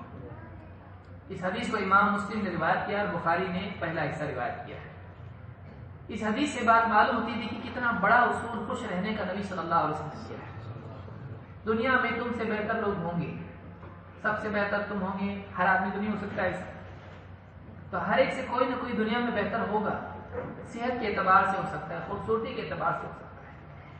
اگر اس کی نگاہ کسی اور پر ہو جو اس سے بہتر ہے، اس کے دل میں محرومی کا احساس پیدا ہوتا ہے، اور اگر کسی ایسے پر اس کی نگاہ پڑے جس کے پاس اس سے کم ہے تو کچھ میرے پاس اس سے زیادہ ہے، یہ احساس پانے کا احساس پیدا ہوتا ہے۔ پانے کا احساس انسان کو خوش کرتا ہے، محرومی کا احساس انسان کو غمگین کرتا ہے تو وہی اس کے پاس بدلا نہیں، لیکن سوچ کی وجہ سے اس کا حال بدل گیا، غمگین ہو گیا یا خوش ہو گیا۔ ایک آدمی کے پاس جو ہے وہ تو ہے، اگر وہ اپنے سے بہتر کو دیکھے غمگین ہوگا، کمتر کو دیکھے خوش ہوگا۔ دیکھیے خوشی چیز میں نہیں ہوتی ہے، انسان کی سوچ میں ہوتی ہے، خوشی چیز میں نہیں ہوتی ہے۔ آپ ایک ایکسپیریمنٹ کر کے دیکھیے، ایک بچہ ہے، دو بچے بیٹھے ہیں، آپ بلائیے، اور ہم نے کر کے دیکھا ہے، دو بچے بیٹھے، آپ کے گھر میں بچے دو اگر ہیں تو بہت اچھا ہے۔ آپ نے ایک کو بلایا، ہلو میں تم کو اپنی طرف سے ایک چاکلیٹ، آئس کریم، کچھ بھی اس کو جو پسند ہے آپ نے دیا اس کو۔ اب وہ کیا کرتا ہے، جس کو نہیں دیا اس کو بتا دیتے ابو نے مجھ کو دیا، وہ شکایت کرتا مجھ کو کیوں نہیں، آپ نے اس کو دیا مجھ کو کیوں نہیں دیا۔ وہ کچھ بھائیوں نے گاڑیاں یہاں پر آگے جہاں پر نو پارکنگ کا بورڈ ہے وہاں لگا دی ہے، تو وہ گاڑیاں ایک 1.8 ہے ایک بس ہے، پلیز جس کی بھی ہو یہاں آگے جا کے لیفٹ مارتے رائٹ میں دو گاڑیاں کھڑی ہیں، پلیز جس کی بھی ہے پلیز ہٹا دیں پلیز۔ ہاں جزاک اللہ خیر، ہٹا دیجیے بھائی، ورنہ کہیں گے پریشانیوں کے علاج کے درس کے لیے گیا اور گاڑی پریشانی میں مبتلا ہو، کیا مصیبت، جانا کہ نہیں اسے درس ہو۔ اب اس ایک بچے کو آپ نے بلایا، اس کو آپ نے چاکلیٹ دیا، ٹافی دی، جو بھی آپ نے دیا اس کو، وہ دوسرے کو دکھاتے تھے مجھ کو ابو نے دیا، دوسرا شکایت کرتا ہے۔ اب آپ اسی کے سامنے کام کیجیے، اس کو بلائیے کدھر، اس کو نہیں دیا نا، اس کو دینے والا تھا لیکن بعد میں یہ دو، اب وہ کیا کرتا ہے، اب وہ دو والا اس کو دکھاتا ہے۔ اب جس کو ایک ملا وہ ایک پہ خوش نہیں، اب وہ کیا کر رہا ہے، اس کو دو کیوں، سمجھ میں آ رہی؟ آپ سوچیے وہ بچہ جو ہے جس پر آج ہم ہنس رہے ہیں وہی بچے ہم ہیں۔ اگر ہم یہ اس پر خوش، پہلے خوش کیوں ہوا بھائی، اس کا چاکلیٹ چھینا کسی نے، عطا تو ہے نا اس کے پاس جو ملنا تھا نہیں تھا، محروم سے حصول، ایک آدمی محروم تھا، حاصل ہوا، اس کو پانے والا بن گیا، خوش ہو گیا۔ لیکن اگر اس کو باپ نہیں بتاتا کہ میں دوسرے کو دو دیا ہوں تو ہمیشہ خوش رہتا ہوں۔ جب اس نے دوسرے کو دیکھا اس کے پاس دو ہیں، میرے پاس ایک ہے، میرے پاس کم ہے، اس کے پاس زیادہ، پہلے کیا تھا، میرے پاس ہے اس کے پاس نہیں، تو حالات تو کچھ بدلے نہیں، اس کے پاس جتنا تھا وہ نہ کم ہوا نہ زیادہ، لیکن اس نے جب اپنے آپ کو جوڑ کے دیکھا اپنے سے زیادہ والے سے تو غمگین ہو گیا، اور اپنے سے محروم کو جوڑ کے دیکھا خوش ہو گیا۔ تو خوشی اور غم جو ہوتا ہے وہ چیزوں میں نہیں ہوتا ہے، ہماری سوچ میں ہوتا ہے۔ یہ اتنی بڑی چیز ہے کہ اگر جس کی دریافت یہ ہو جائے وہ کم میں بھی خوش رہ سکتا ہے۔ خوش رہنے کے لیے زیادہ چیز ایسا نہیں ہے، خوش رہنے کے لیے کم کو زیادہ سمجھنا چاہیے۔ اگر آدمی میں قناعت آ جائے تو وہ آدمی خوش ہو سکتا ہے، لیکن اگر آدمی میں محرومی کا احساس ہو پا کر بھی وہ ہمیشہ پریشان اور غمگین رہے گا۔ اسلام ہم کو ایسی سوچ دیتا ہے جس سے آدمی کم میں بھی خوش رہے۔ اب کتنی بڑی نعمت ہے آپ دیکھیے، ضروری نہیں کہ آپ کو زیادہ ملے، لیکن کم میں بھی اگر آپ کچھ رہنا سیکھ لیتے ہیں تو آپ زیادہ حاصل کرنے والا کیوں حاصل کرنے کی کوشش کر رہا ہے؟ اس لیے کر رہا ہے کہ میں سب ملے اور خوش ہو جاؤں، خوشی خوشی زندگی بسر کروں، وہ اس لیے زیادہ حاصل کرنے کی کوشش کر رہا ہے۔ اگر وہی بات آپ کو کم میں مل جاتی ہے تو کم محنت میں زیادہ مل گیا۔ یہ آپ کی سوچ سے ہوتا ہے، اپنی سوچ کو صحیح آدمی کرے سب صحیح ہو جاتا ہے۔ تو یہ چیز ہم کو حدیث سے ملتی ہے کہ ایک آدمی اگر خوش رہنا چاہتا ہے تو وہ اپنے سے کم والوں کی طرف دیکھے، اپنے سے زیادہ والوں کی طرف نہیں۔ نگاہ پڑ بھی جائے تو دوسرے کی طرف، صرف بس رکھے، ایسی کی طرف دیکھے جس کے پاس کم ہے۔ اس لیے کہ یہ نگاہ ہے جو دل پر اثر ڈالتی ہے۔ جہاں آدمی کی نگاہ ہوتی ہے وہاں آدمی کا دل ہوتا ہے، اور آدمی کا دل دکھی ہو تو آدمی پریشان ہو جاتا ہے سب پا کے۔ یہ پہلی چیز۔ نمبر 2، بیماریاں، ان میں بھی آدمی پریشان ہوتا ہے۔ کسی کو شوگر ہے اور کسی کو بی پی ہے، کسی کو اس سے بڑی بیماری ہے، کسی کو کینسر ہو جاتا ہے، کوئی آدمی چلتا پھرتا بیمار ہوتا ہے، کوئی بستر کا بیمار ہوتا ہے، کوئی اسپتال میں ہوتا ہے، کوئی گھر پہ پڑا رہتا ہے۔ اور بیماری بعض اوقات انسان کو ذہنی بیماری میں مبتلا کر دیتی ہے، تو یہ بڑی زیادہ خطرناک بیماری ہے۔ اس لیے کہ ایوب علیہ السلام بیمار تھے ذہنی طور پر، جسمانی اعتبار سے، لیکن آدمی ذہنی طور پر بھی بیمار ہو جائے تو پھر چھوٹی بیماری بھی اس کو زیادہ برا ہے۔ بیماریوں میں آدمی کو کیا کرنا چاہیے؟ نمبر 1، مصیبت پر جو ملنے والا اجر ہے اس پر نگاہ رکھنا، یہ تکلیف کو کم کرتا ہے۔ ایک آدمی کو اگر معلوم ہو جائے کہ اتنی تکلیف پر اس کو اتنا ملے گا تو تکلیف میں آدمی کو خوشی ہوتی ہے۔ ایک آدمی کے سامنے جب اجر ہوتا ہے تو مشقت میں لذت ملنا شروع ہوتی ہے۔ مثال کے طور پر ایک آدمی ہے، آپ نے اس کو بلایا، میں سادہ مثال دے رہا ہوں تاکہ آپ کی سمجھ میں آ جائے۔ ایک آدمی کو آپ نے بلایا، کسی مالک نے کمپنی کے جاؤ اور یہ باکسز ہیں 10-10 کلو کے، اس کو اٹھا کے وہاں رکھو۔ وہ کلیریکل جاب کرتا ہے، میں ایسا کام، حمال کا کام، میرا کام نہیں، شکایت کرے گا۔ اب باس اس سے کہے کہ ایک باکس اٹھا کے رکھنے کا 1 لاکھ ریال، اب وہ کیا کرے گا؟ باکس اٹھائے گا خوش 1 لاکھ ریال، 2 لاکھ ریال۔ اس کی جو تکلیف ہے بکسے اٹھانے کی، وہ تکلیف خوشی میں تبدیل ہو جائے گی۔ کیوں؟ اس کی نگاہ وزن پر نہیں ہے، جیب کے وزن پر ہے، کتنا ملنے والا ہے۔ اور جب بکسے پورے ختم ہو جائیں گے، مالک کے سامنے آ کے کہے گا اور ہیں۔ کیوں؟ اس لیے کہ وہ تکلیف ہے، وزن ہے، اور 10 کلو اٹھا کے رکھنا، کوئی پسینہ پسینہ ہو جائے گا۔ وہ آ کے کہے اور کچھ ہے، میں نہیں ہو گئے، نہیں دوسرے کو دے رہا ہوں، میں بھی نہیں، میں ہوں نا، دوسرے کی کیا ضرورت ہے، میں کر سکتا ہوں۔ تو اب اس کی تکلیف راحت کیوں ہوئی؟ اس کے چہرے پر خوشی کیوں ہے؟ اتنی محنت کرنے کے بعد بجائے شکایت کے، ناراضگی کے، وہ خوش کیوں ہے ایک دم، کہ اس کو دیکھ کے دوسرا خوش ہو جائے؟ کیوں بھائی اتنے خوش کیوں ہے آپ؟ کیونکہ اس کے سامنے اس کا اجر ہے۔ تکلیف میں اگر اجر سامنے ہو اور اس اجر کا یقین، صرف نہیں معلومات نہیں، ہمارے پاس معلومات ہوتی ہے، یقین اتنا پکا نہیں ہوتا ہے۔ صرف علم ہونا اصل نہیں ہے، اس علم پر ایمان و یقین بھی ضروری ہے۔ اگر آدمی کو تکلیف پر اجر کا یقین ہو جائے تو تکلیف میں، مشقت میں بھی آدمی کو لذت ملنے لگتی، کیونکہ اس وقت وہ سوچ رہا ہوتا ہے اس کو وہ ملنے والا ہے۔ آپ جم میں لوگوں کو دیکھیے، جن میں جو جاتا وہ بھی تو وزن اٹھا رہا ہے، وزن اٹھاتا، بڑے بڑے وزن، پہلے چھوٹے چھوٹے اٹھاتا ہے، پہلے ایک ہاتھ والی یوں کرتا ہے، اور اس کے بعد جم کا انسٹرکٹر ہوتا ہے، تھوڑے تھوڑے ویٹس ایڈ کرنا شروع کرتا ہے، پھر زیادہ اٹھاتا ہے، اور آئینے میں دیکھ کے خوش ہوتا ہے کہ پہلے کم وزن اٹھاتا تھا، اب زیادہ وزن، اس میں کوئی آسانی نہیں ہے، تکلیف ہے، طاقت سے اٹھاتا ہے، لیکن خوش ہوتا ہے، کیوں؟ ہیلتھ بن رہی ہے، یہ مسلس اور سکس پیکس کیا کہتے بھی ہیں، تو آدمی کی ہیلتھ بن رہی ہے، اس کا اجر اس کے سامنے کہ میں اتنی تکلیف اٹھا رہا ہوں لیکن اس تکلیف کے بدلے میں میری صحت بن رہی ہے۔ جب نتیجہ انسان کے سامنے ہو اور اجر سامنے ہو تو حال کی مشقت اٹھانا آسان ہو جاتا ہے۔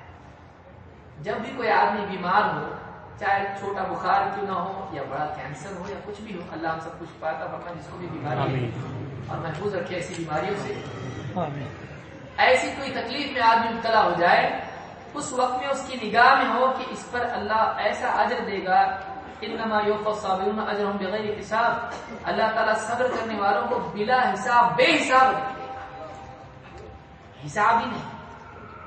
دنیا کی زندگی کا تو حساب ہے، کتنے دن جیا، کتنے گھنٹے تکلیف اٹھایا، حساب اجر کا حساب اتنا اجر اللہ بے حساب اجر دے گا۔ اگر وہ سامنے ہو تو آدمی کے لیے تکلیف اٹھانا آسان ہو جاتا ہے۔ اللہ کے نبی صلی اللہ علیہ وسلم فرماتے ہیں ما یصیب المسلم من نصب ولا وصب ولا هم ولا حزن ولا اذى ولا غم حتى الشوكة يشاكها الا كفر الله بها من خطاياه۔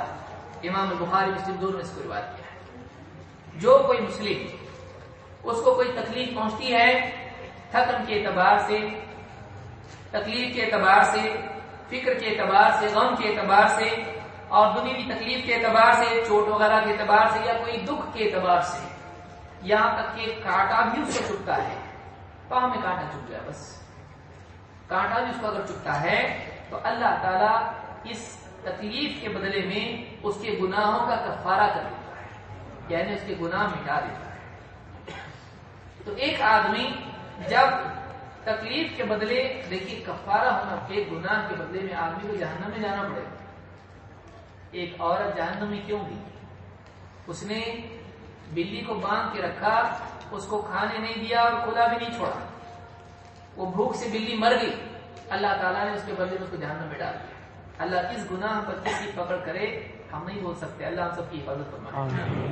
اللہ تعالیٰ تکلیفوں کے ذریعے سے دنیا کی تکلیف کے بدلے میں جہنم کی تکلیف سے نجات دے دے، یہ بہت چھوٹی چیز ہے۔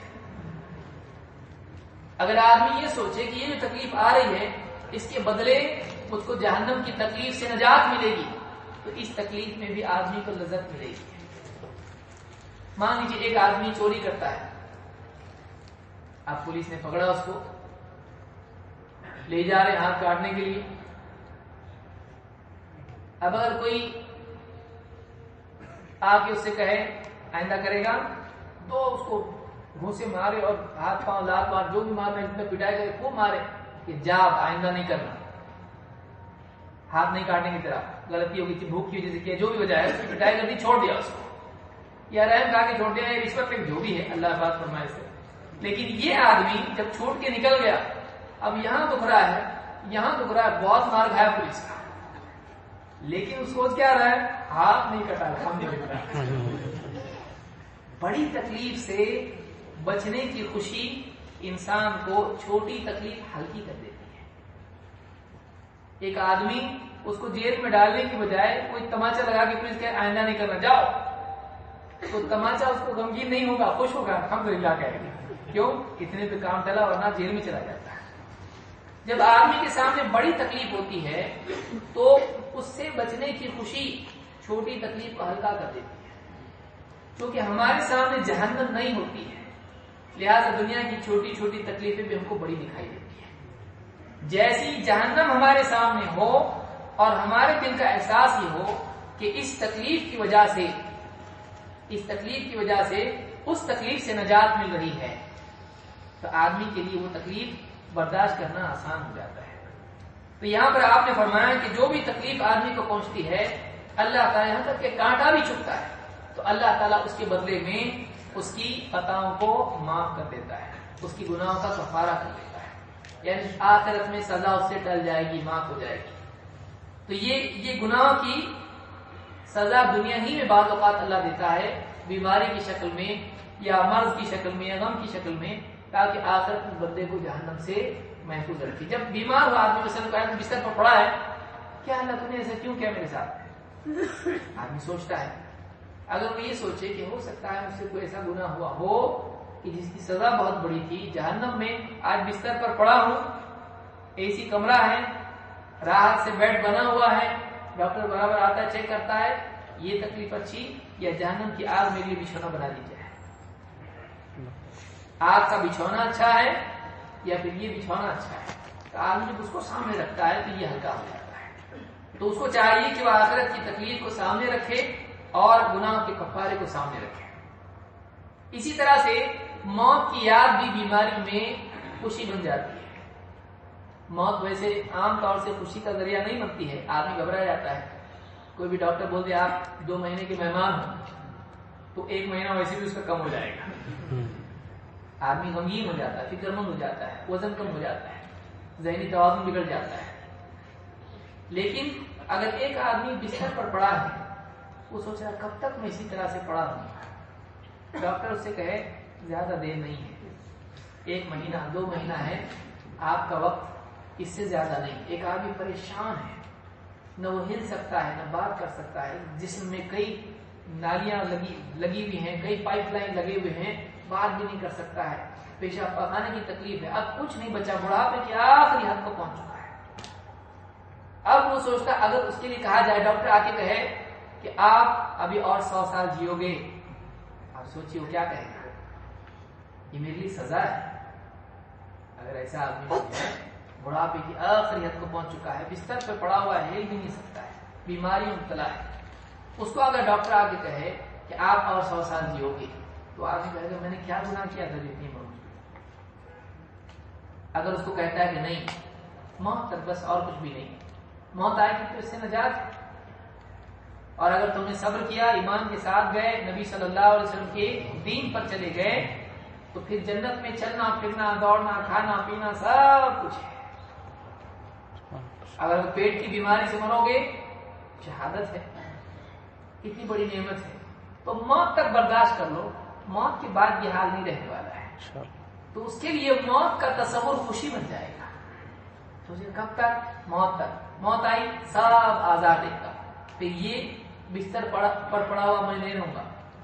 اللہ نے چاہا تو میں جنت میں گھوموں گا پھروں گا, جنت کے باغوں میں رہوں گا, نہروں میں رہوں گا, کھاؤں گا پیوں گا, کیا کچھ نہیں کروں گا. تو وہ موت کو یاد کر کے غمگین نہیں ہوگا, موت کو یاد کر کے خوش ہوگا. کیوں؟ اس لیے کہ موت اس کے لیے خروج ہے, دنیا کی اس مصیبت سے, اس سڑی ہوئی دنیا سے نکلنے کے لیے ایک دروازہ ہے. تو موت کی یاد بھی بعض اوقات انسان کے لیے خیر بن جاتی ہے. تو ایسا آدمی, ایسا شخص, ایسی خاتون جو بستر پر پڑے ہیں اور اب ان کے اچھے ہونے کی امید نہیں ہے, اگر ایسے اوقات میں وہ ایمان کی موت کو یاد کریں کہ اللہ تعالیٰ ایمان والی موت دے, اور جب تک زندہ ہے ٹھیک ہے, موت آئے گی تو ایمان کے ساتھ نکل گئے کامیاب, موت تک بس تکلیف اٹھانا ہے اور کچھ نہیں, موت تک تکلیف اٹھانا ہے. تو ایسے لوگوں کی تکلیف بھی ہلکی ہو جاتی ہے, ورنہ لمبی زندگی کا تصور خود ایک سزا ہے. اللہ کے رسول صلی اللہ علیہ وسلم فرماتے ہیں اکثر ذکر هذه اللذات, لذتوں کو ڈھا دینے والی چیز کو یاد کیا کرو کثرت سے.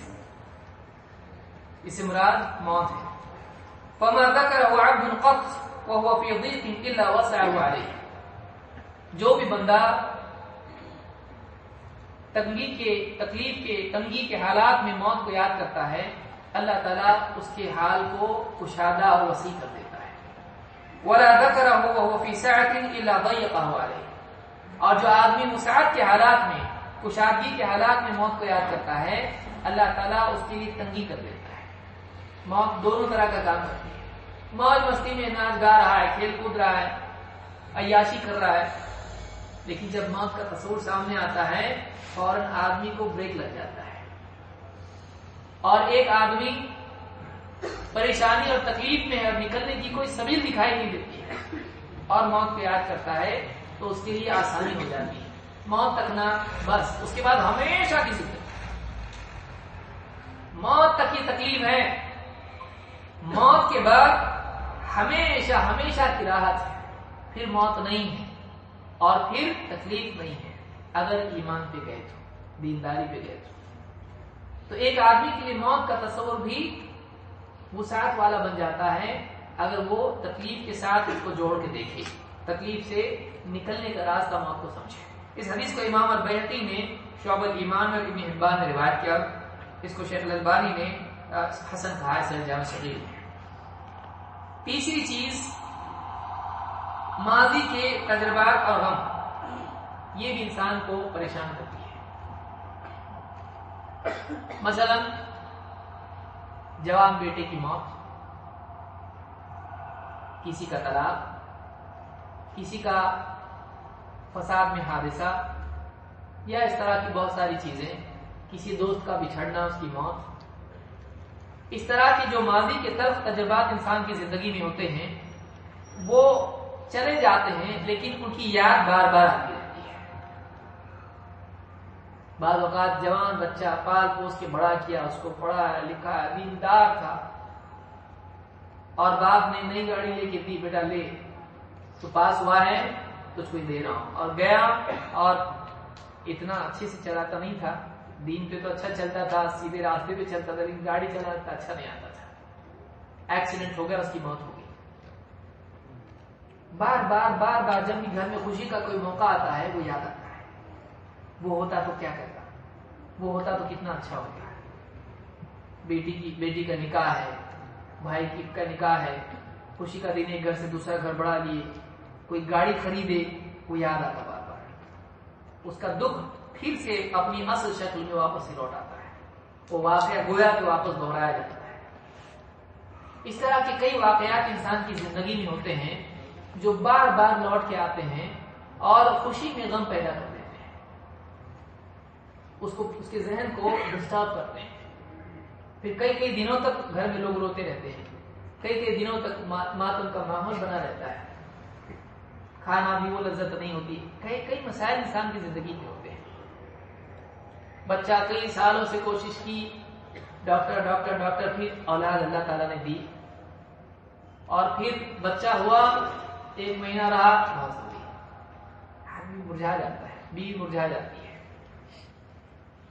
ماضی کے تجربات، ماضی کے حادثات انسان کی زندگی میں بار بار اس کو دکھ دیتے ہیں۔ ایسے وقت میں کیا کرنا چاہیے؟ نمبر 1، ماضی کو ماضی میں چھوڑ دینا چاہیے اور اس کو تقدیر سے جوڑنا چاہیے۔ کبھی کبھی آدمی اپنے سے جوڑ کے تو اور زیادہ تکلیف بڑھا لیتا ہے۔ مثلا ایک آدمی ہے، اس باپ کو ہارٹ اٹیک آیا اور باپ نے اس کو اسی حال میں کال کیا،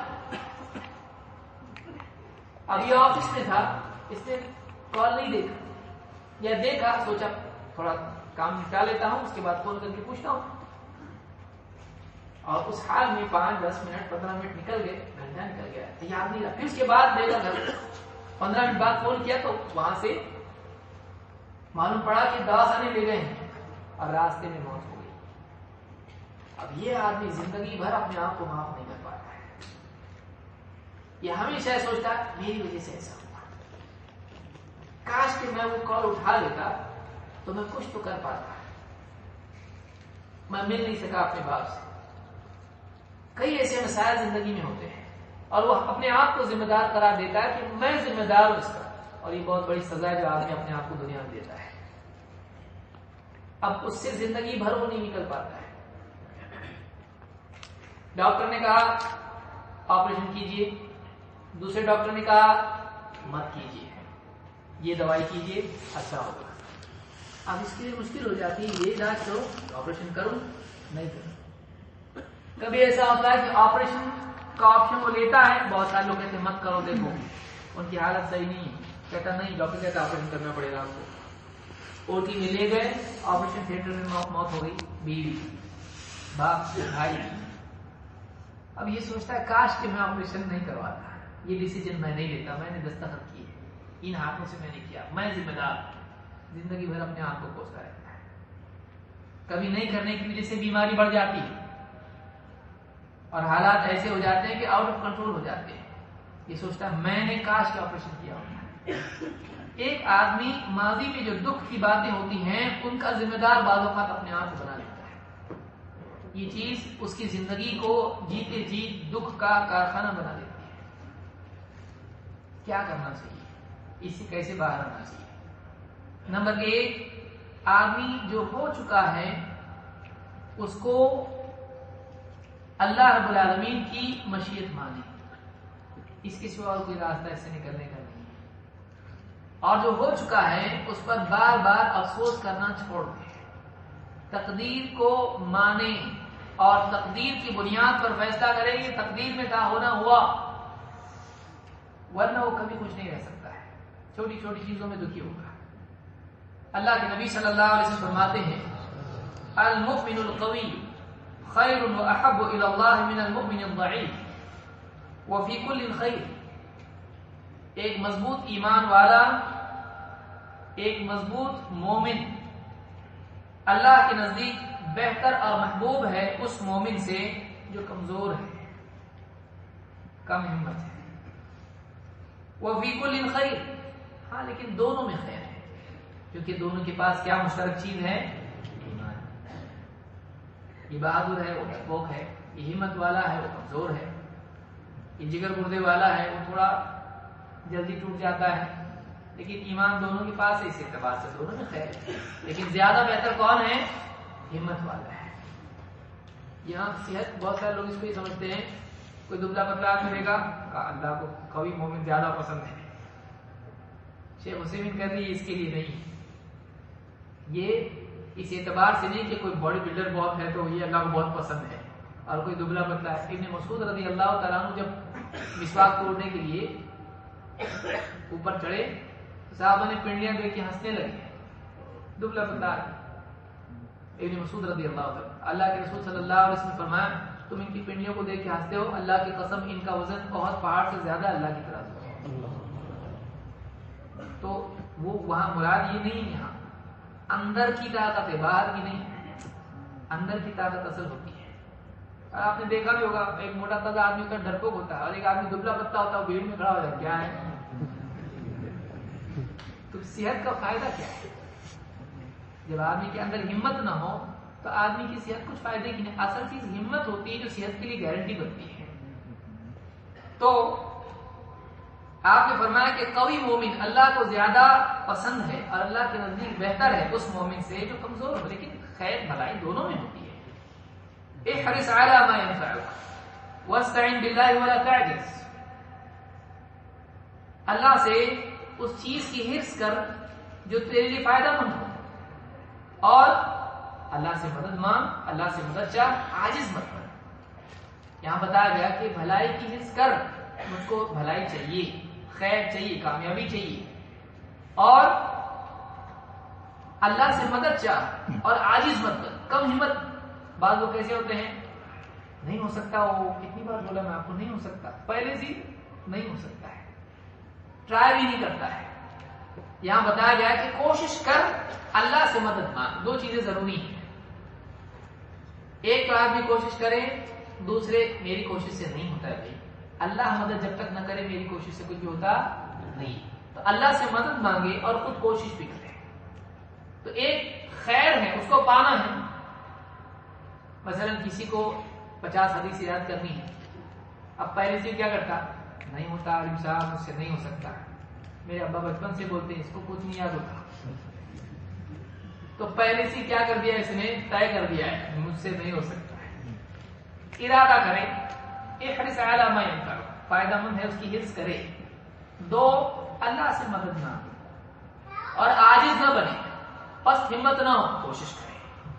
اگر یہ تین چیزیں آدمی کرتا ہے تو کامیاب ہو سکتا ہے. اس کو یاد رکھیے، حدیثوں میں بہت باتیں ہوتی ہیں، ہم لوگ غور نہیں کر پاتے ہیں. اور آپ نے فرمایا وَإِنْ أَصَابَكَ شَيْءٌ فَلَا تَقُلْ لَوْ أَنِّي فَعَلْتُ كَانَ كَذَا وَكَذَا. اور سب کچھ کرنے کے بعد بھی اگر تجھ کو کوئی تکلیف پہنچے، ناکامی کا سامنا کرنا پڑے، تو یوں نہ کہہ کہ اگر میں ایسا کرتا تو ایسا نہیں ہوتا، اگر ایسا نہیں کرتا تو ایسا ہوتا. ایسا مت کہہ، اگر مگر مت کہہ کہ میں ایسا کرتا تو ایسا ہو جاتا. یوں مت کہہ کاش کہ میں ایسا کرتا، کاش کہ میں ایسا نہیں کرتا. اس میں مت جا. وَلَكِنْ قُلْ قَدَرُ اللَّهِ وَمَا شَاءَ فَعَلَ. بلکہ یوں کہے اللہ کی تقدیر ہے، اللہ جو چاہتا ہے کرتا ہے. اللہ نے جو چاہا کر دیا. آپ نے کوشش کی، ناکام ہو گئے. اب کاش کہ میں ایسا نہیں کرتا، ایسا کرتا. اس میں آپ پڑے رہیں گے تو آپ کی چھوٹی ہوئی فلائٹ واپس آنے والی نہیں ہے. آپ یہ سوچیں کہ ایک ہے سبق لینے کے لیے سوچنا کہ نیکسٹ ٹائم سے ایسا نہیں کرنا چاہیے، ٹائم پہ نکلنا چاہیے، 3 گھنٹہ پہلے نکلنا چاہیے. تو ایک تو یہ کہ سبق آپ نے لیا، ایک ہے کہ سبق تو نہیں لیا، دکھ لیا. تو یہ منع کیا گیا. افسوس لیا، خواہ مخواہ کا افسوس جس سے آدمی کے اندر کوئی اصلاح نہ ہو، کچھ فائدے کا نہیں. کیا آدمی کوستا رہے اپنے آپ کو، کاش میں ایسا کرتا تو ایسا ہوتا. آدمی کا ایسا مت کر، بلکہ یوں کہ اللہ کی تقدیر ہے، اللہ کا فیصلہ ہے، اللہ کا اندازہ ہے. اللہ جو چاہتا ہے کرتا ہے. اللہ نے جو چاہا کیا. تکلیف مجھ کو دینی تھی، اللہ نے تکلیف دی. ناکامی دینی تھی، ناکامی دی. فَإِنَّ لَوْ تَفْتَحُ عَمَلَ الشَّيْطَانِ، اس لیے کہ اگر شیطان کے عمل کا راستہ کھولتا ہے، اگر میں ایسا کہنے اللہ نے جو کیا اس کو میں ٹال سکتا تھا اگر ایسا کرتا، یعنی اللہ کے فیصلے کو میری تدبیر سے میں ٹال سکتا تھا. یہ ہے مطلب آدمی نہیں کر سکتا. جو ہو گیا نا ہو گیا. آدمی کی کوشش کا معاملہ مستقبل کے اعتبار سے، فیوچر کے اعتبار سے کہ مجھ کو ایسا کرنا چاہیے تو میں کامیاب ہوں گا. آدمی کو اللہ سے مدد لے کے کوشش کرنا چاہیے. لیکن جب ہو گیا کچھ، آدمی اس کے بارے میں خواہ اپنے آپ کو پریشان کرے اور وقت ضائع کرے کہ کاش میں ایسا کرتا تو ایسا ہوتا، کاش ایسا نہیں کرتا تو ایسا نہیں ہوتا. آدمی اپنا وقت ضائع کر رہا، اس کو کچھ ملنے والا نہیں، اور جو ہو چکا ہے اس کو تبدیل نہیں کر سکتا ہے. تو ایسے وقت میں جب ہو جائے، نقصان ہو جائے، آدمی اللہ کی مشیت کے تابع اس کو کرتے ہیں. تو آج جب مان لیجیے ایسا سوچے کہ دیکھو ان کی موت مقدر تھی، اب آپریشن کرتے یا نہیں کرتے موت ہونے والی تھی. میں پہنچتا تو ملک الموت سے چھین نہیں سکتا تھا اپنے باپ کو. اللہ نے جو موت کا وقت لکھا ہے اسی وقت موت ہونے والی تھی. وہ موت طے تھی اور یہ بہانہ تھا اس کے لیے. تو اس کا دکھ ہلکا ہو جائے گا. وہ اپنے آپ کو روزانہ جو مجرم کے کٹہرے میں کھڑا کیا ہوا ہے کٹہرے میں، وہ نکل جائے گا اس سے. تو تقدیر کا عقیدہ انسان کو آزاد کرتا ہے ایسی سچویشنز میں جو ماضی میں اس کے ساتھ واقعات ہوئے ہیں. اس کی موت طے تھی، ایکسیڈنٹ ہونا تھا، ہو گیا. اب یہ کہ اس کے لیے میں کاش گاڑی نہیں دیتا اس کو، نہیں چلانے کے لیے تو ایکسیڈنٹ نہیں ہوتا اس کا، یہ سوچ کے کچھ ہونے والا نہیں. واپس آپ ریمائنڈ نہیں کر سکتے.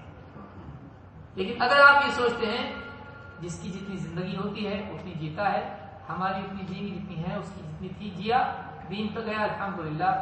دنیا سے جانا تو سب کے لیے مقدر ہے، دین پر جانا بڑی بات ہے. میرا بیٹا، میرا باپ، میرا بھائی دین پر گیا الحمدللہ، سڑی ہوئی دنیا سے نکل گیا، گھٹیا دنیا سے اعلیٰ دنیا کی طرف گیا. اب اس کو خوشی ہو کہ چلو دین پہ تو گیا نا.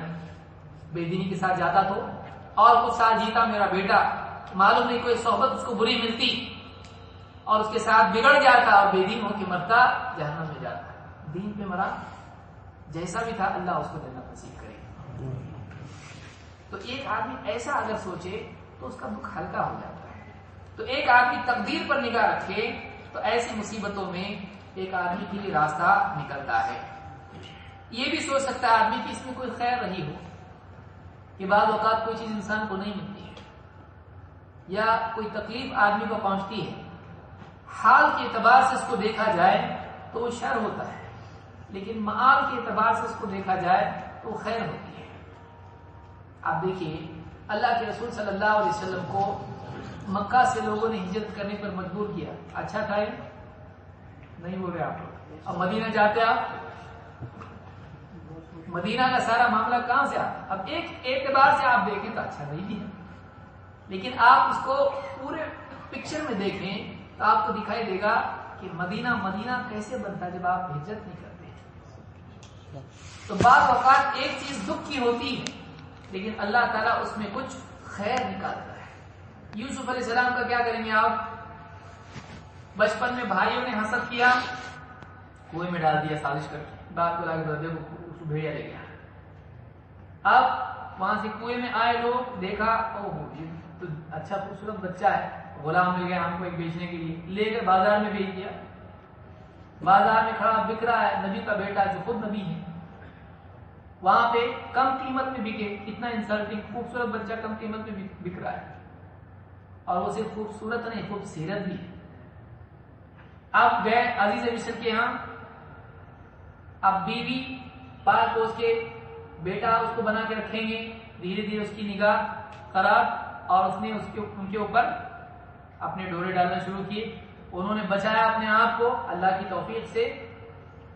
اب کیا ہوا اس کے بعد؟ کہاں گئے؟ الزام کے بعد جیل. کیا مصیبت ہے!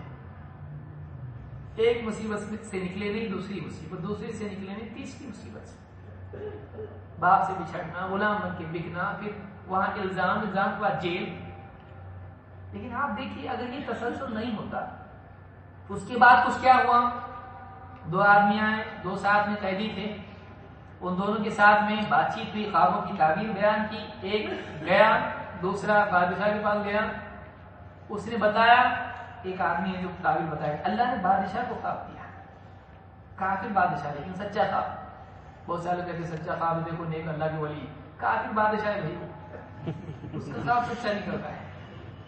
خواب شریعت کی دلیل نہیں ہے، وہ تسکین کے لیے ہے، بشرطے کی شریعت کی تعبیر اس کی ہو کر تعبیر کی جائے. تو بادشاہ کو اللہ نے خواب دکھایا اور خواب کی تعبیر انہوں نے بیان کی، اور اس سے پہلے شرط رکھی اپنی طرف سے، اور اس پوزیشن میں پہنچے کہ مجھ کو اجعلنی علی خزائن الارض. ایک تو وہی بچہ جو بک رہا ہے کم قیمت میں، ایسی پوزیشن میں پہنچ جائے کہ گئے کہ سارے خزانوں کے اوپر مجھ کو ذمہ دار بناؤ. انی حفیظ علیم، میں بہت حفاظت کرنے والا اور میں علم والا ہوں، امانت دار ہوں، علم والا ہوں. ایسی پوزیشن میں پہنچ گئے کہ ان کے ہاتھ میں سارا معاملہ، ساری چابیاں گویا کہ سمجھ لیجیے خزانوں کی ان کے ہاتھ میں آ گئی اس بادشاہ کی. تو آپ دیکھیے ناکامی ناکامی ناکامی، ذلت، تکلیف، پریشانی، مصیبت، تہمت، اور پھر اس کے بعد کیا؟ تو اب ان چیزوں کو آپ دیکھیں، اگر بھائی ان کو کنویں میں نہیں ڈالتے، ان کو لوگ اٹھا کے نہیں لے جاتے، بازار میں نہیں بیچتے، تو پھر وہ عزیز مصر کے ہاں نہیں جاتے، وہاں تہمت نہیں لگتی، تو پھر جیل میں نہیں جاتے. تو یہ ساری چیزیں اگر آپ دیکھیں تو یہ نیگیٹو ہے، لیکن کئی چھوٹے چھوٹے نیگیٹو ایک بڑے پازیٹیو کی طرف بھی لے جاتے ہیں. کئی چھوٹی ناکامیاں، اور جتنے دنیا میں کامیاب لوگ ہوئے ہیں اگر ان کی زندگی آپ دیکھیں تو آپ کو دکھائی دے گا کہ کئی چھوٹی چھوٹی ناکامیاں ان کو ایک بڑی کامیابی کی طرف لے جاتی ہے، بشرطے کہ کوشش کرتے رہے. تو دنیا کے مسائل کو اس اعتبار سے دیکھنا چاہیے. آدمی کے ساتھ کچھ برا ہو تو آدمی ایک تو یہ کہ واپس کو دکھ ہو، بھائی برا ہوا، لیکن ایک اعتبار سے اس میں خیر کا پہلو وہ دیکھ سکتا ہے، اور بعض اوقات مستقبل میں معلوم پڑتا ہے کہ واقعی اس میں خیر کا پہلو تھا. مثلا کہیں اس کو رشتہ کرنا تھا، بہت کوشش کیا، نہیں ہوا وہاں پہ، بعد میں معلوم پڑا لڑکا دیندار نہیں ہے. باپ بہت کوشش کیا، دکھائی تو سب اچھا دے رہا تھا، بعد میں معلوم پڑا کہ ڈرگ ایڈکٹ، بعد میں معلوم پڑا کہ پورا اس کا کردار اچھا نہیں ہے. تو رشتہ اس کا ریجیکٹ ہو گیا تو غمگین تھا، لیکن بعد میں معلوم پڑا کہ پولیس اس کو اٹھا کے لے کے گئی. تو پھر کیا ہوتا ہے؟ الحمدللہ اچھا ہو گیا رشتہ، بیٹی کا اس کے ساتھ نہیں ہوا. تو وہ تب تک دکھ تھا جب تک کہ یہ خبر اس کو نہیں دی. تو آدمی اگر پہلے سے ہی سوچ لے کہ اگر اللہ نے مجھ کو یہ نہیں دیا ہے یا یہ تکلیف میرے ساتھ ہوئی ہے، کچھ نہ کچھ خیر کا پہلو اس میں ہو سکتا ہے، مجھ کو نہیں معلوم. جیسے یوسف علیہ السلام کو نہیں معلوم تھا، مجھ کو بھی نہیں معلوم تھا. کچھ نہ کچھ اللہ تعالیٰ، ہو سکتا ہے کہ آدمی جاب کے لیے یہاں ٹرائی کیا، 2 4 10 جگہ فیل ہو گیا، اور پھر اچانک ایسی کمپنی سے اس کو مطالبہ ہوا کہ ان سب کے مقابلے میں اتنی زیادہ 10 گنا بہتر ہے، کہ جہاں دینداری اور مالدوروں کا معاملہ حل ہو گیا. ہر کمپنی میں کچھ نہ کچھ کمپرومائز کرنا پڑتا تھا، لیکن ایسی کمپنی میں جاب مل گئی. اگر وہاں لگ جاتا 2 سال کا کانٹریکٹ ہو جاتا، 3 سال کا ہو جاتا، اچھا الحمدللہ نہیں ہوا. تو ایک آدمی کو یہ سوچ رکھنا چاہیے تو وہ محرومی سے دکھ نہیں لے گا. اللہ تعالیٰ قرآن کریم میں فرماتا ہے وَعَسَىٰ أَن تَكْرَهُ شَيْئًا وَيَجْعَلَ اللَّهُ فِيهِ خَيْرًا كَثِيرًا. بہت ممکن ہے کہ کوئی چیز ایسی ہو کہ تم اس کو ناپسند کرو، لیکن اللہ اسی میں بہت ساری خیر رکھ دے، اسی میں بہت ساری خیر اللہ تعالیٰ رکھ دے. ایسا ہو سکتا ہے کیونکہ انسان چیزوں کے اوپر حکم اپنے علم کی بنیاد پر لگاتا ہے، کہ وہ نہیں جانتا ہے کہ واقعی حقیقت اس کی کیا ہے۔ تو دنیا میں بعض اوقات کچھ مسائل تکلیفیں وغیرہ آتی ہیں اور آدمی ان کو دیکھ کر ہی سمجھتا ہے کہ یہ برا ہے، لیکن اس میں کچھ نہ کچھ خیر کا پہلو اس کے ساتھ ہوتا ہے، جو بعد میں کبھی معلوم پڑتا ہے کبھی معلوم نہیں بھی پڑتا اس کو۔ لہذا جو ماضی کے برے حالات، اس کے ساتھ نقصانات، غم کی باتیں، موتیں اور مصیبتیں جو بھی ہوئی ہیں، جو بار بار یاد آ کے اس کو پریشان کرتے ہیں، آدمی سوچے شاید اس میں کوئی خیر واللہ جانتا ہو، میں نہیں جانتا، چاہے وہی کوئی بھلائی کی بات اس میں ہو، ہم نہیں جانتے۔ جو میرا نقصان ہوا ہے اللہ بہتر جانتا، کچھ نہ کچھ بھلا میرا اس میں رہا ہوگا۔ تو یہ آدمی حسن ظن اللہ کے ساتھ رکھے تو اس تکلیف سے نجات اس کو مل سکتی ہے۔ نمبر 4، مستقبل کی فکر، فیوچر کی فکر آدمی کو پریشان کرتی ہے، اور فطری بات ہے، چاہے دین کا معاملہ ہو یا دنیا کا ہو، فیوچر کی فکر آدمی کو تکلیف دیتی ہے۔ ایک آدمی جب دیکھتا ہے بچی بڑی ہو رہی، نکاح کی فکر ہوتی ہے، بچہ دوستوں کے ساتھ یہاں گھوم رہا ہے، تھوڑا بڑا ہو رہا ہے، بات نہیں مانتا ہے، بار بار کنگھی کرتا ہے، تھوڑا اس کو فکر ہونا شروع ہوتی ہے، بات اس کو کچھ کرے تو بات پلٹا کے بولتا ہے تو تھوڑی فکر ہوتی، بگڑ رہا ہے بچہ، سنگت اچھی نہیں، اس لیے رنگت بھی اچھی نہیں ہو رہی اس کی۔ تو بعض اوقات انسان کو جو ہے فیوچر کے بارے میں آدمی سوچتا ہے، کبھی کمپنیاں بند ہونا شروع ہوتی ہیں، آدمی سوچتا ہے کہیں اس کو بھی جاب سے نکال تو نہیں دیں گے، کیا کروں میں۔ تو ایک آدمی فیوچر کے اعتبار سے فکر کرتا ہے، اس سلسلے میں آدمی کو کیا کرنا چاہیے؟ یہ تو نہیں کہ آدمی سے کلیتاً فکر ختم ہو جائے، لیکن یہ کہ وہ فکر اس کو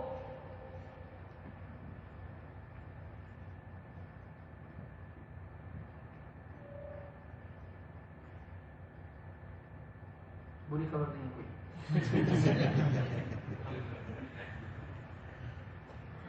تو اس فکر کے اعتبار سے یہ نہیں کہ کوئی آدمی ایسا ہو نہیں سکتا کہ فکر نہ کرے فیوچر کی، ورنہ بچہ آپ سے کہے گا آپ فکر مت کیجیے، میں فکر نہیں کر رہا، پاس ہو رہا ہوں کہ فیل، چھوڑ دیجیے، آپ کہیں گے فکر کرو، پڑھو۔ یا بیوی سے شوہر کہے کوئی فکر کرنے کی بات نہیں، میں جاب پہ جاؤں نہ جاؤں، تنخواہ آئے نہ آئے، تنخواہ لاؤ، کھانا پینا، زیورات والے کپڑے اور یہ سب بچوں کی فیس کا کیا ہوگا؟ تو ایسا بے فکر آدمی نہیں ہو سکتا، اور ہونا صحیح بھی نہیں ہے۔ ذمہ داری کا احساس چھن جانا، ایسا بے فکر انسان کو نہیں ہونا چاہیے، لیکن ایسی فکر کہ جو آدمی کو کوشش میں بھی رکاوٹ بن جائے، اس کو بے عمل کر دے، تو یہ بھی غلط ہے۔ تو کیا کرنا چاہیے مستقبل کی فکر کے تعلق سے؟ نمبر 1، کل کی فکروں کو اللہ کے حوالے کریں۔ اللہ کے نبی صلی اللہ علیہ وسلم فرماتے ہیں لو انکم کنتم توکلون علی اللہ حق توکلہ لرزقتم کما یرزق الطیر تغدو خماصا وتروح بطانا۔ امام احمد، ترمذی، ابن ماجہ اور حاکم نے اس کو روایت کیا، اور یہ صحیح روایت ہے۔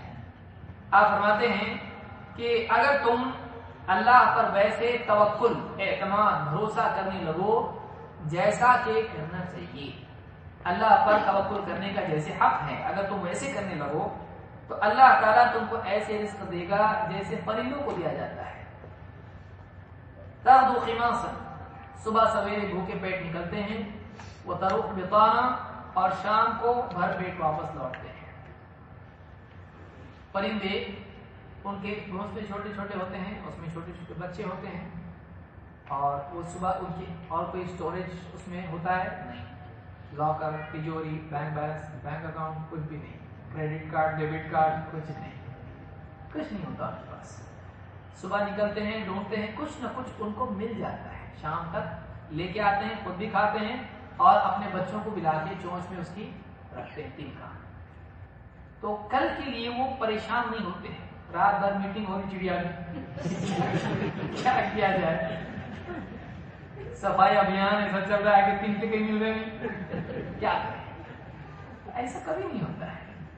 سالوں سال ان کی زندگی صدیوں سے، ہزاروں سال سے جو بھی چل رہی ہے، تو صبح سویرے وہ نکلتے ہیں، آج کا کام آج، کل کا کل۔ اگر یہ ذہن بنا لیا آدمی، آپ کل کا کام آپ کیسے کریں گے؟ آپ کل میں پہنچ ہی نہیں سکتے جب تک کہ کل آتا نہیں ہے۔ آج آپ اگر اپنی ذمہ داری پوری کر لیں کل بھی واپس آج بننے والا ہے، تو اتنی جلدی کیا ہے؟ تو we should not cross our bridge until we come upon. English میں کہتے ہیں کہ آدمی اپنا برج اس پر پہنچنے سے پہلے کراس نہیں کر سکتا ہے. پہنچے تو صحیح پہلے، اس کے بعد برج کراس کرے گا. ہم برج پہ پہنچتے نہیں، اس سے پہلے کراس کرنے کی فکر شروع کر دیتے ہیں. آدمی پہلے برج پہ پہنچے، اس کے بعد اس کو کراس کرے. تو پرندے صبح سویرے رزق کی تلاش میں نکلتے ہیں، شام کو بھر پیٹ لوٹتے ہیں. اللہ کو دیتا ہے. ان کا کوئی جاب پروفائل نہیں ہوتا ہے، ان کا کوئی دنیوی اعتبار سے ڈگری نہیں ہوتی ہے، ان کو ملتا ہے. اللہ نے ویل مچھلی سے لے کے چونٹی تک بلکہ بیکٹیریا تک اس کے رزق کا انتظام کر رکھا ہے. اللہ سب کو دیتا ہے. ویل مچھلی کتنا کھاتی ہے، ہاتھی کتنا کھاتا ہے. تو ایک آدمی یہ بات یاد رکھے کہ وہ اکیلی مخلوق نہیں ہے، اس کے علاوہ کئی مخلوقات ہیں جن کو اللہ تعالیٰ رزق دیتا ہے. تو یہ حدیث ہم کو بتاتی ہے کہ تم اللہ پر توکل کرو، اللہ تم کو رزق دے گا، ویسے جیسے پرندوں کو دیتا ہے. صبح سویرے نکلتے ہیں اور شام کو بھر پیٹ لوٹتے ہیں. دو چیزیں اس حدیث میں جمع کی گئی ہیں.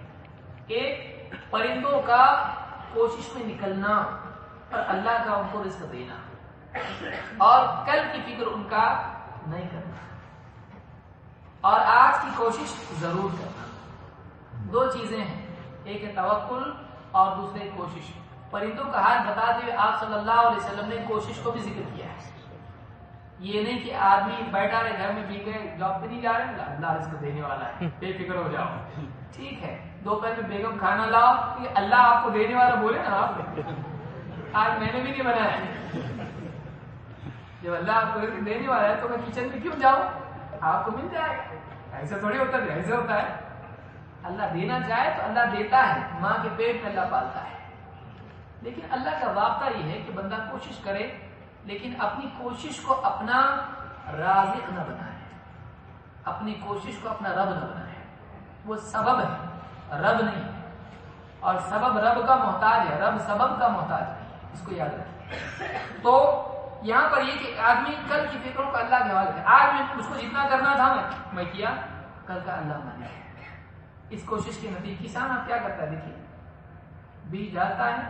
اب بیج ڈالنا اس کا کام ہے، اگانا اس کا کام نہیں ہے. تو اب اللہ اس سے اگائے گا، وہ اللہ کے حوالے کرتا ہے. اللہ بارش برسائے گا، اس میں سے اناج اگائے گا، وہ اللہ کا کام ہے. جتنا میں نے کرنا تھا میں نے کیا، اللہ کا کام اللہ کرے گا. تو یہ مزاج ہونا چاہیے آپ میں کہ کل کی فکروں کو کل کے حوالے کرے، اللہ پر توکل کرے. اللہ پر توکل بہت بنیادی چیز ہے. توکل انسان کو، اس کے پاس کوئی سبب نہیں ہے تب بھی آدمی کو توکل بچائے رکھتا ہے. ابو بکر صدیق رضی اللہ عنہ، اللہ کے رسول کی نیچے دیکھیں گے تو ہم لوگ دکھائی دیں گے. غار میں چھپے ہیں اللہ کے رسول صلی اللہ علیہ وسلم، اور مشرکین آ گئے ہیں ہجرت کے سفر میں، وہاں تک غار کے دہانے تک آ گئے.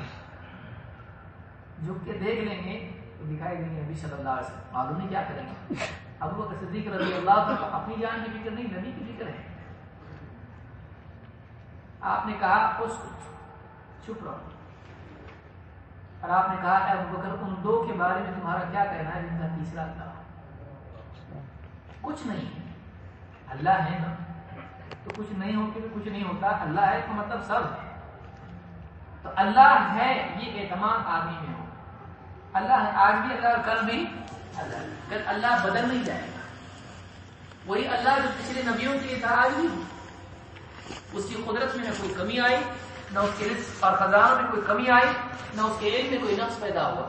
وہ ہر آنکھ دیکھ رہا ہے، جانتا ہے، سب کچھ کر سکتا ہے، سب دے سکتا ہے. تو آدمی کو اعتماد اللہ کی ذات پر ہو اور وہ کوشش جتنی کرنا چاہیے کرے. اللہ تعالیٰ قرآن کریم میں فرماتا ہے قُلْ لَن يُصِيبَنَا إِلَّا مَا كَتَبَ اللَّهُ لَنَا هُوَ مَوْلَانَا. اے نبی آپ کہیے لَن يُصِيبَنَا إِلَّا مَا كَتَبَ اللَّهُ لَنَا، ہم کو تو بس وہی تکلیف پہنچ کے رہے گی جو اللہ نے ہمارے لیے لکھ دی ہے. وہی ہمارا کارساز ہے، نگران ہے، سرپرست ہے، مولا ہے. یہ جو قوت ہے یہ بہت بڑی قوت ہے کہ ایک آدمی مثلا، اب دیکھیے اگر ایک آدمی گاڑی چلانا شروع کرے، نیا ڈرائیور ہے، اب ہر سامنے سے آنے والی گاڑی کے بارے میں کیا سوچ رہا ہو، کبھی مجھ سے آگے ٹکرائی تو. یہ آدمی گاڑی کیسے چلائے گا؟ ایک آدمی یعنی راستہ کراس کر رہا ہے اور اس وقت میں یہ سوچے کہ اگر مجھ پر سے کوئی گاڑی چلے گی تو ایسا آدمی دنیا میں چل بھی نہیں پائے گا. بچہ چھوٹا ہے, اس کو چلنے کی پریکٹس کرانا ہے, چھوٹا بھی چلنا شروع کیا اس نے. اب ماں سوچ رہی ہے اگر یہ گر گیا اور سر میں چوٹ آ گئی اور مر گیا تو اس کو چلائے گی نہیں. بچہ سائیکل سیکھنا چاہ رہا ہے, باپ اس کو سوچے اگر گر گیا اور اس کو کچھ بھی ہو گیا, ایکسیڈنٹ ہو گیا تو. اگر اتنا باریک ہم سوچیں گے تو دنیا میں کچھ نہیں کر پائیں گے. کہیں جا کے سوچنا پڑتا, تکلیف ہوگی تقدیر میں تو پہنچے گی, نہیں ہوگی تو نہیں پہنچے گی, ہم کوشش کریں گے. اگر یہ ہمت, یہ رسک آدمی نہیں لیتا ہے, دنیا میں کوئی کامیابی نہیں آ سکتی ہے. مثلا آپ بیج ڈال رہے ہیں زمین میں, کسان ڈال رہا ہے, وہ سوچے نہیں ہوگا تو چلا جائے گا. کوئی آدمی بزنس میں پیسہ ڈال رہا ہے, یہ پیسہ لے کے بھاگ گیا تو کوئی آدمی دنیا میں کچھ بھی نہیں کر پائے گا. دوائی کھا رہا ہے, ریئیکشن ہو گیا تو مر گیا, ہارٹ اٹیک آ گیا تو دوائی نہیں کھائے گا. ایک آدمی اگر کسی چیز کا خطرہ اتنا اپنے اوپر مسلط کر لے کہ تقدیر کو بھول جائے, وہ کبھی اقدام نہیں کر سکتا ہے, کوئی قدم نہیں اٹھا سکتا ہے. آدمی کو ایک چیز مارجن رکھنا چاہیے, ایک حد رکھنا چاہیے اپنے خوف کے. اسے ٹھیک ہے میں اس سے ڈر رہا ہوں, میں نے احتیاطی تدابیر ساری کر رکھی ہیں, اب مجھ کو یہ قدم اٹھانا پڑے گا. پھر سب احتیاط کرنے کے بعد اگر نقصان اللہ نے دینا ہے, نقصان ہوگا, ہم تیار ہیں, لیکن یہ کرنا پڑے گا. آپریشن میں اگر مر جائے گا آدمی, لیکن علاج کے لیے آپریشن ضروری ہے, رسک لینا پڑے گا, سائن کرنی پڑے گی. تو یہ ہمت آدمی میں ہونا چاہیے, اور یہ ہمت تقدیر کی بنیاد پر پیدا ہوتی ہے کہ جب ایک آدمی ایمان رکھتا ہے کہ اللہ جو تکلیف دینا چاہے ساری دنیا مل کے اس سے بچا نہیں سکتی. خام خواہ کہ میرے سارے احتیاط کچھ کام کے نہیں, میں اللہ کی بھیجی ہوئی تکلیف کے مقابل کھڑا ہو کے اس کو میں روک نہیں سکتا, میرے اندر وہ بات نہیں ہے. یہ ذہن اگر آدمی کا ہو تو ساری تکلیفوں کے اندر بھی آدمی ہمت کر کے اور خوف اور جو بھی معاملات فیوچر کے ہوتے ہیں آدمی قدم اٹھاتا ہے, ورنہ آدمی دنیا میں کوئی قدم اٹھا نہیں سکتا ہے. تو یہ بھی ایک چیز ہے جو آدمی کے لیے فیوچر کے ڈر سے رکاوٹ بنتی ہے. اس کا وقت ختم ہو گیا جی, ذمہ داران کا اس کو 10 بجے تک کا وقت دیا گیا ہے.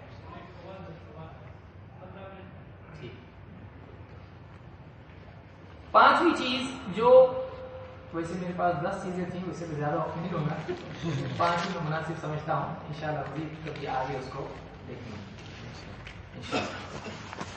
پانچویں چیز جو آدمی کو پریشان کرتی ہے اور اس کے ذہنی سکون کو خراب کرتی ہے وہ گناہ ہے. اور گناہ فی نفسی خود ایک سزا ہے دنیا میں.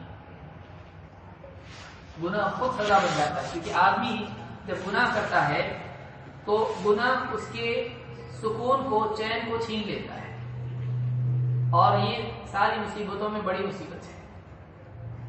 اللہ کے نبی صلی اللہ علیہ وسلم فرماتے ہیں وَالْإِثْمُ مَا حَاكَ فِي صَدْرِكَ وَكَرِهْتَ أَن يَطَّلِعَ عَلَيْهِ النَّاسُ. گناہ وہ ہے جو تیرے جی میں کھٹکتا رہے اور تو اس بات کو سخت ناپسند کرے کہ لوگوں کو اس کی خبر ہو جائے. اس حدیث کو امام مسلم نے روایت کیا ہے.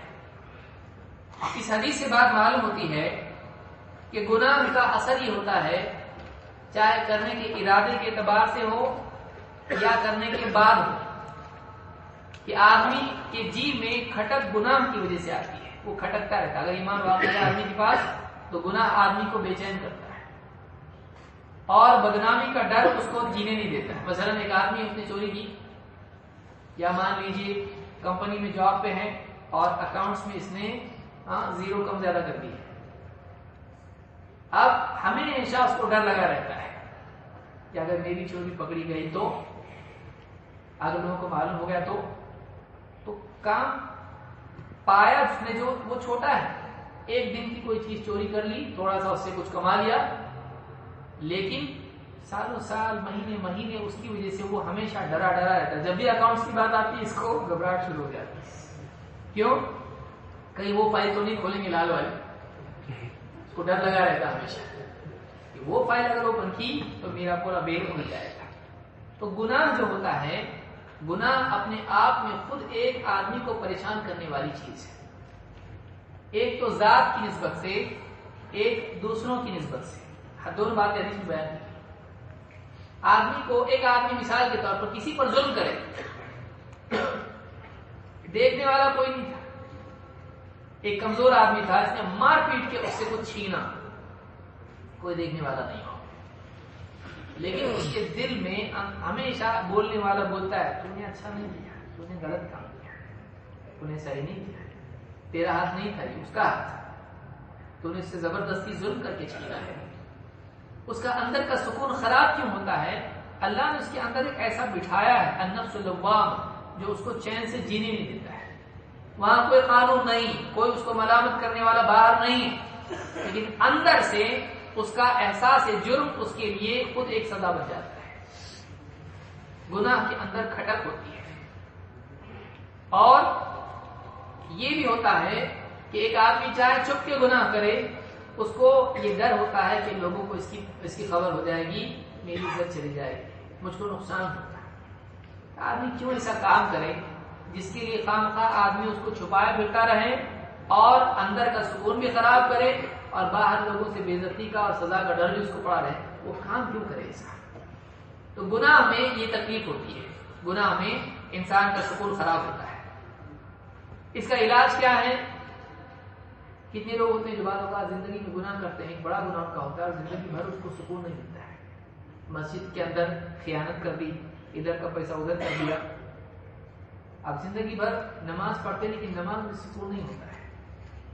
اندر سے ایک بولتا ہے بہت بڑا نمازی، مسجد کا چور ہے، تو نے مسجد میں خیانت کی، اندر سے اللہ سے دور ہو جاتا ہوتا ہے۔ ایک پردہ اللہ کے اس کے بیچ میں ہوتا ہے جب آدمی گناہ کرتا ہے، اس کو وہ قرب نہیں ہوتا ہے، کیونکہ جرم کے ساتھ اللہ سے ملتا ہے، خیانت کے ساتھ اللہ سے ملتا ہے، تو اب اس کے اندر وہ اللہ سے قرب کی کیفیت ہی پیدا نہیں۔ تو برا ہے، تو مجرم ہے، تو کتنا بھی اچھا بن، تو غلط ہے، اندر سے بولتا ہے۔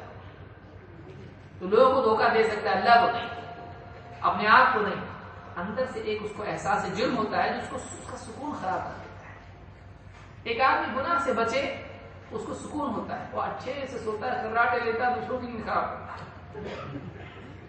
لیکن بہت سارے لوگ رات میں کروٹ بدلتے رہتے ہیں، ان کا کیا ہوا پاپ ان کے لیے ہمیشہ ان کی نیند کو خراب کرتا رہتا ہے۔ زندگی کے جو جرائم ہیں ان کے، ان کو اس کو چین سے سکون سے رہنے نہیں دیتے۔ اس کا علاج کیا ہے؟ توبہ، کھلے دل سے توبہ کرنا اور گناہ کو چھوڑنا۔ اللہ کے نبی صلی اللہ علیہ وسلم فرماتے ہیں، اللہ کے نبی صلی اللہ علیہ وسلم فرماتے ہیں ان المؤمن اذا اذنب كانت نقطة سوداء في قلبه، جب ایک مومن بندہ گناہ کرتا ہے تو اس کے دل پر ایک کالا دھبا، کالا نقطہ لگ جاتا ہے۔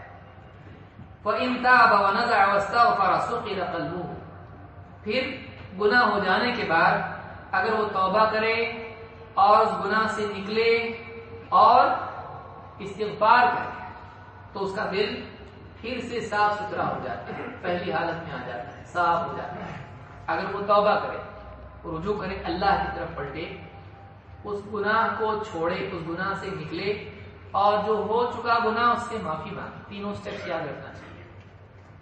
نمبر 1 اللہ کی طرف رجوع کرنا اور اس چیز کو چھوڑنا، ایک توبہ، رجوع کرنا، اللہ کی طرف بھاگ رہا تھا اللہ سے دور، واپس اللہ کی طرف دوڑ، فَفِرُّوا إِلَى اللَّهِ إِنِّي لَكُم مِّنْهُ نَذِيرٌ مُّبِينٌ، دوڑو اللہ کی طرف، میں اللہ کی طرف سے تم کو کھلے طور پر خبردار کرنے والا ہوں۔ اللہ کی طرف بندے کی دوڑ ہونا چاہیے۔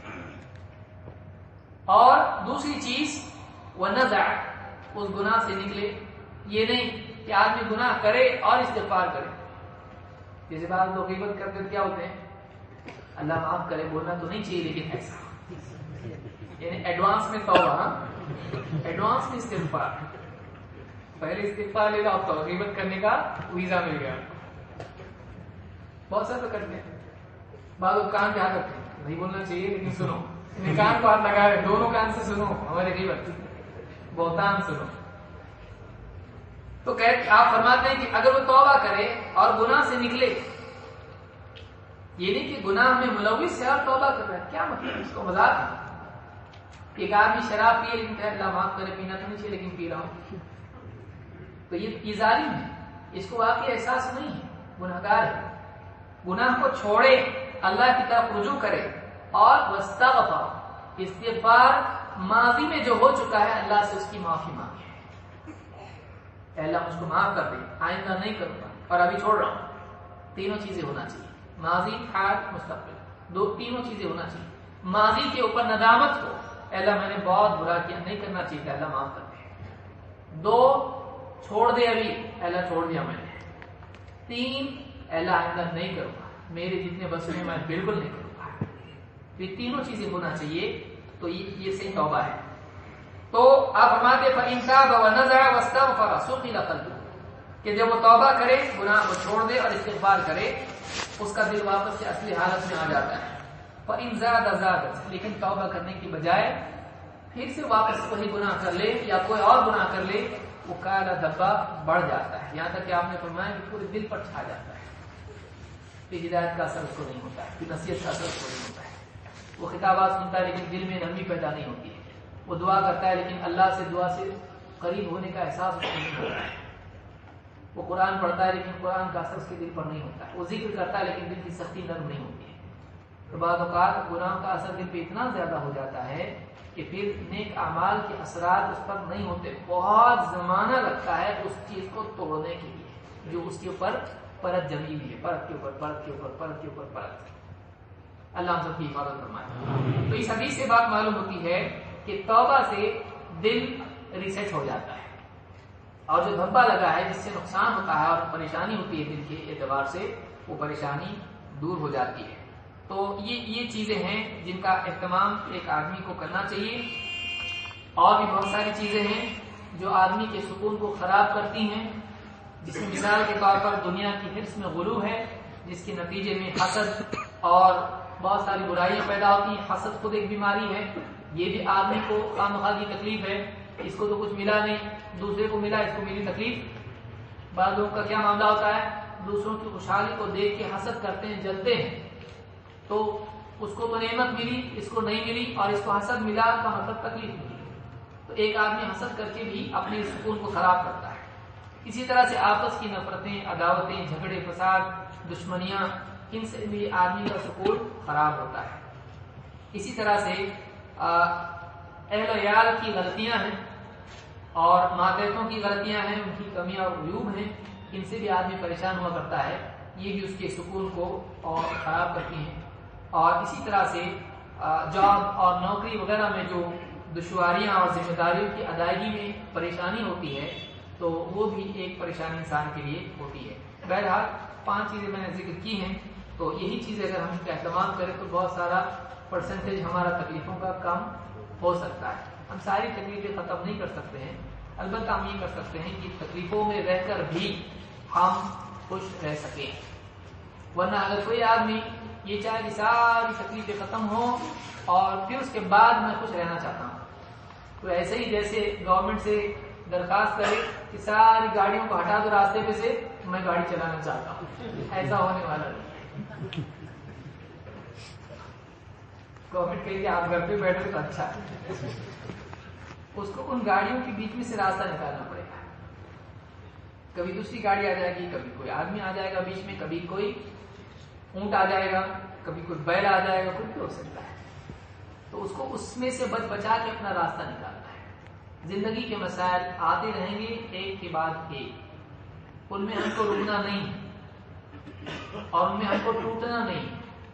اللہ کے رسول صلی اللہ علیہ وسلم کو آپ دیکھیں، ایک کے بعد ایک مسائل کے پہاڑ آپ پر ٹوٹتے رہے لیکن آپ نہیں ٹوٹے، آپ پر مصیبتوں کے پہاڑ ٹوٹے لیکن پیارے رسول صلی اللہ علیہ وسلم نہیں ٹوٹے، یہاں تک کہ آپ نے قیامت تک کے لوگوں کے لیے کامیاب انسان کا بہترین نمونہ چھوڑا۔ اگر ہم آپ کے نقش قدم پر نہیں چلتے ہیں تو ہم کامیاب نہیں ہو سکتے ہیں۔ اللہ رب العالمین سے دعا ہے کہ ہم سب کو قرآن و سنت کا علم حاصل کرنے کی توفیق عطا فرمائے اور اس پر یقین اور تفقہ اور اس پر عمل کی توفیق عطا فرمائے۔ اقول ھذا واستغفر اللہ لي ولکم۔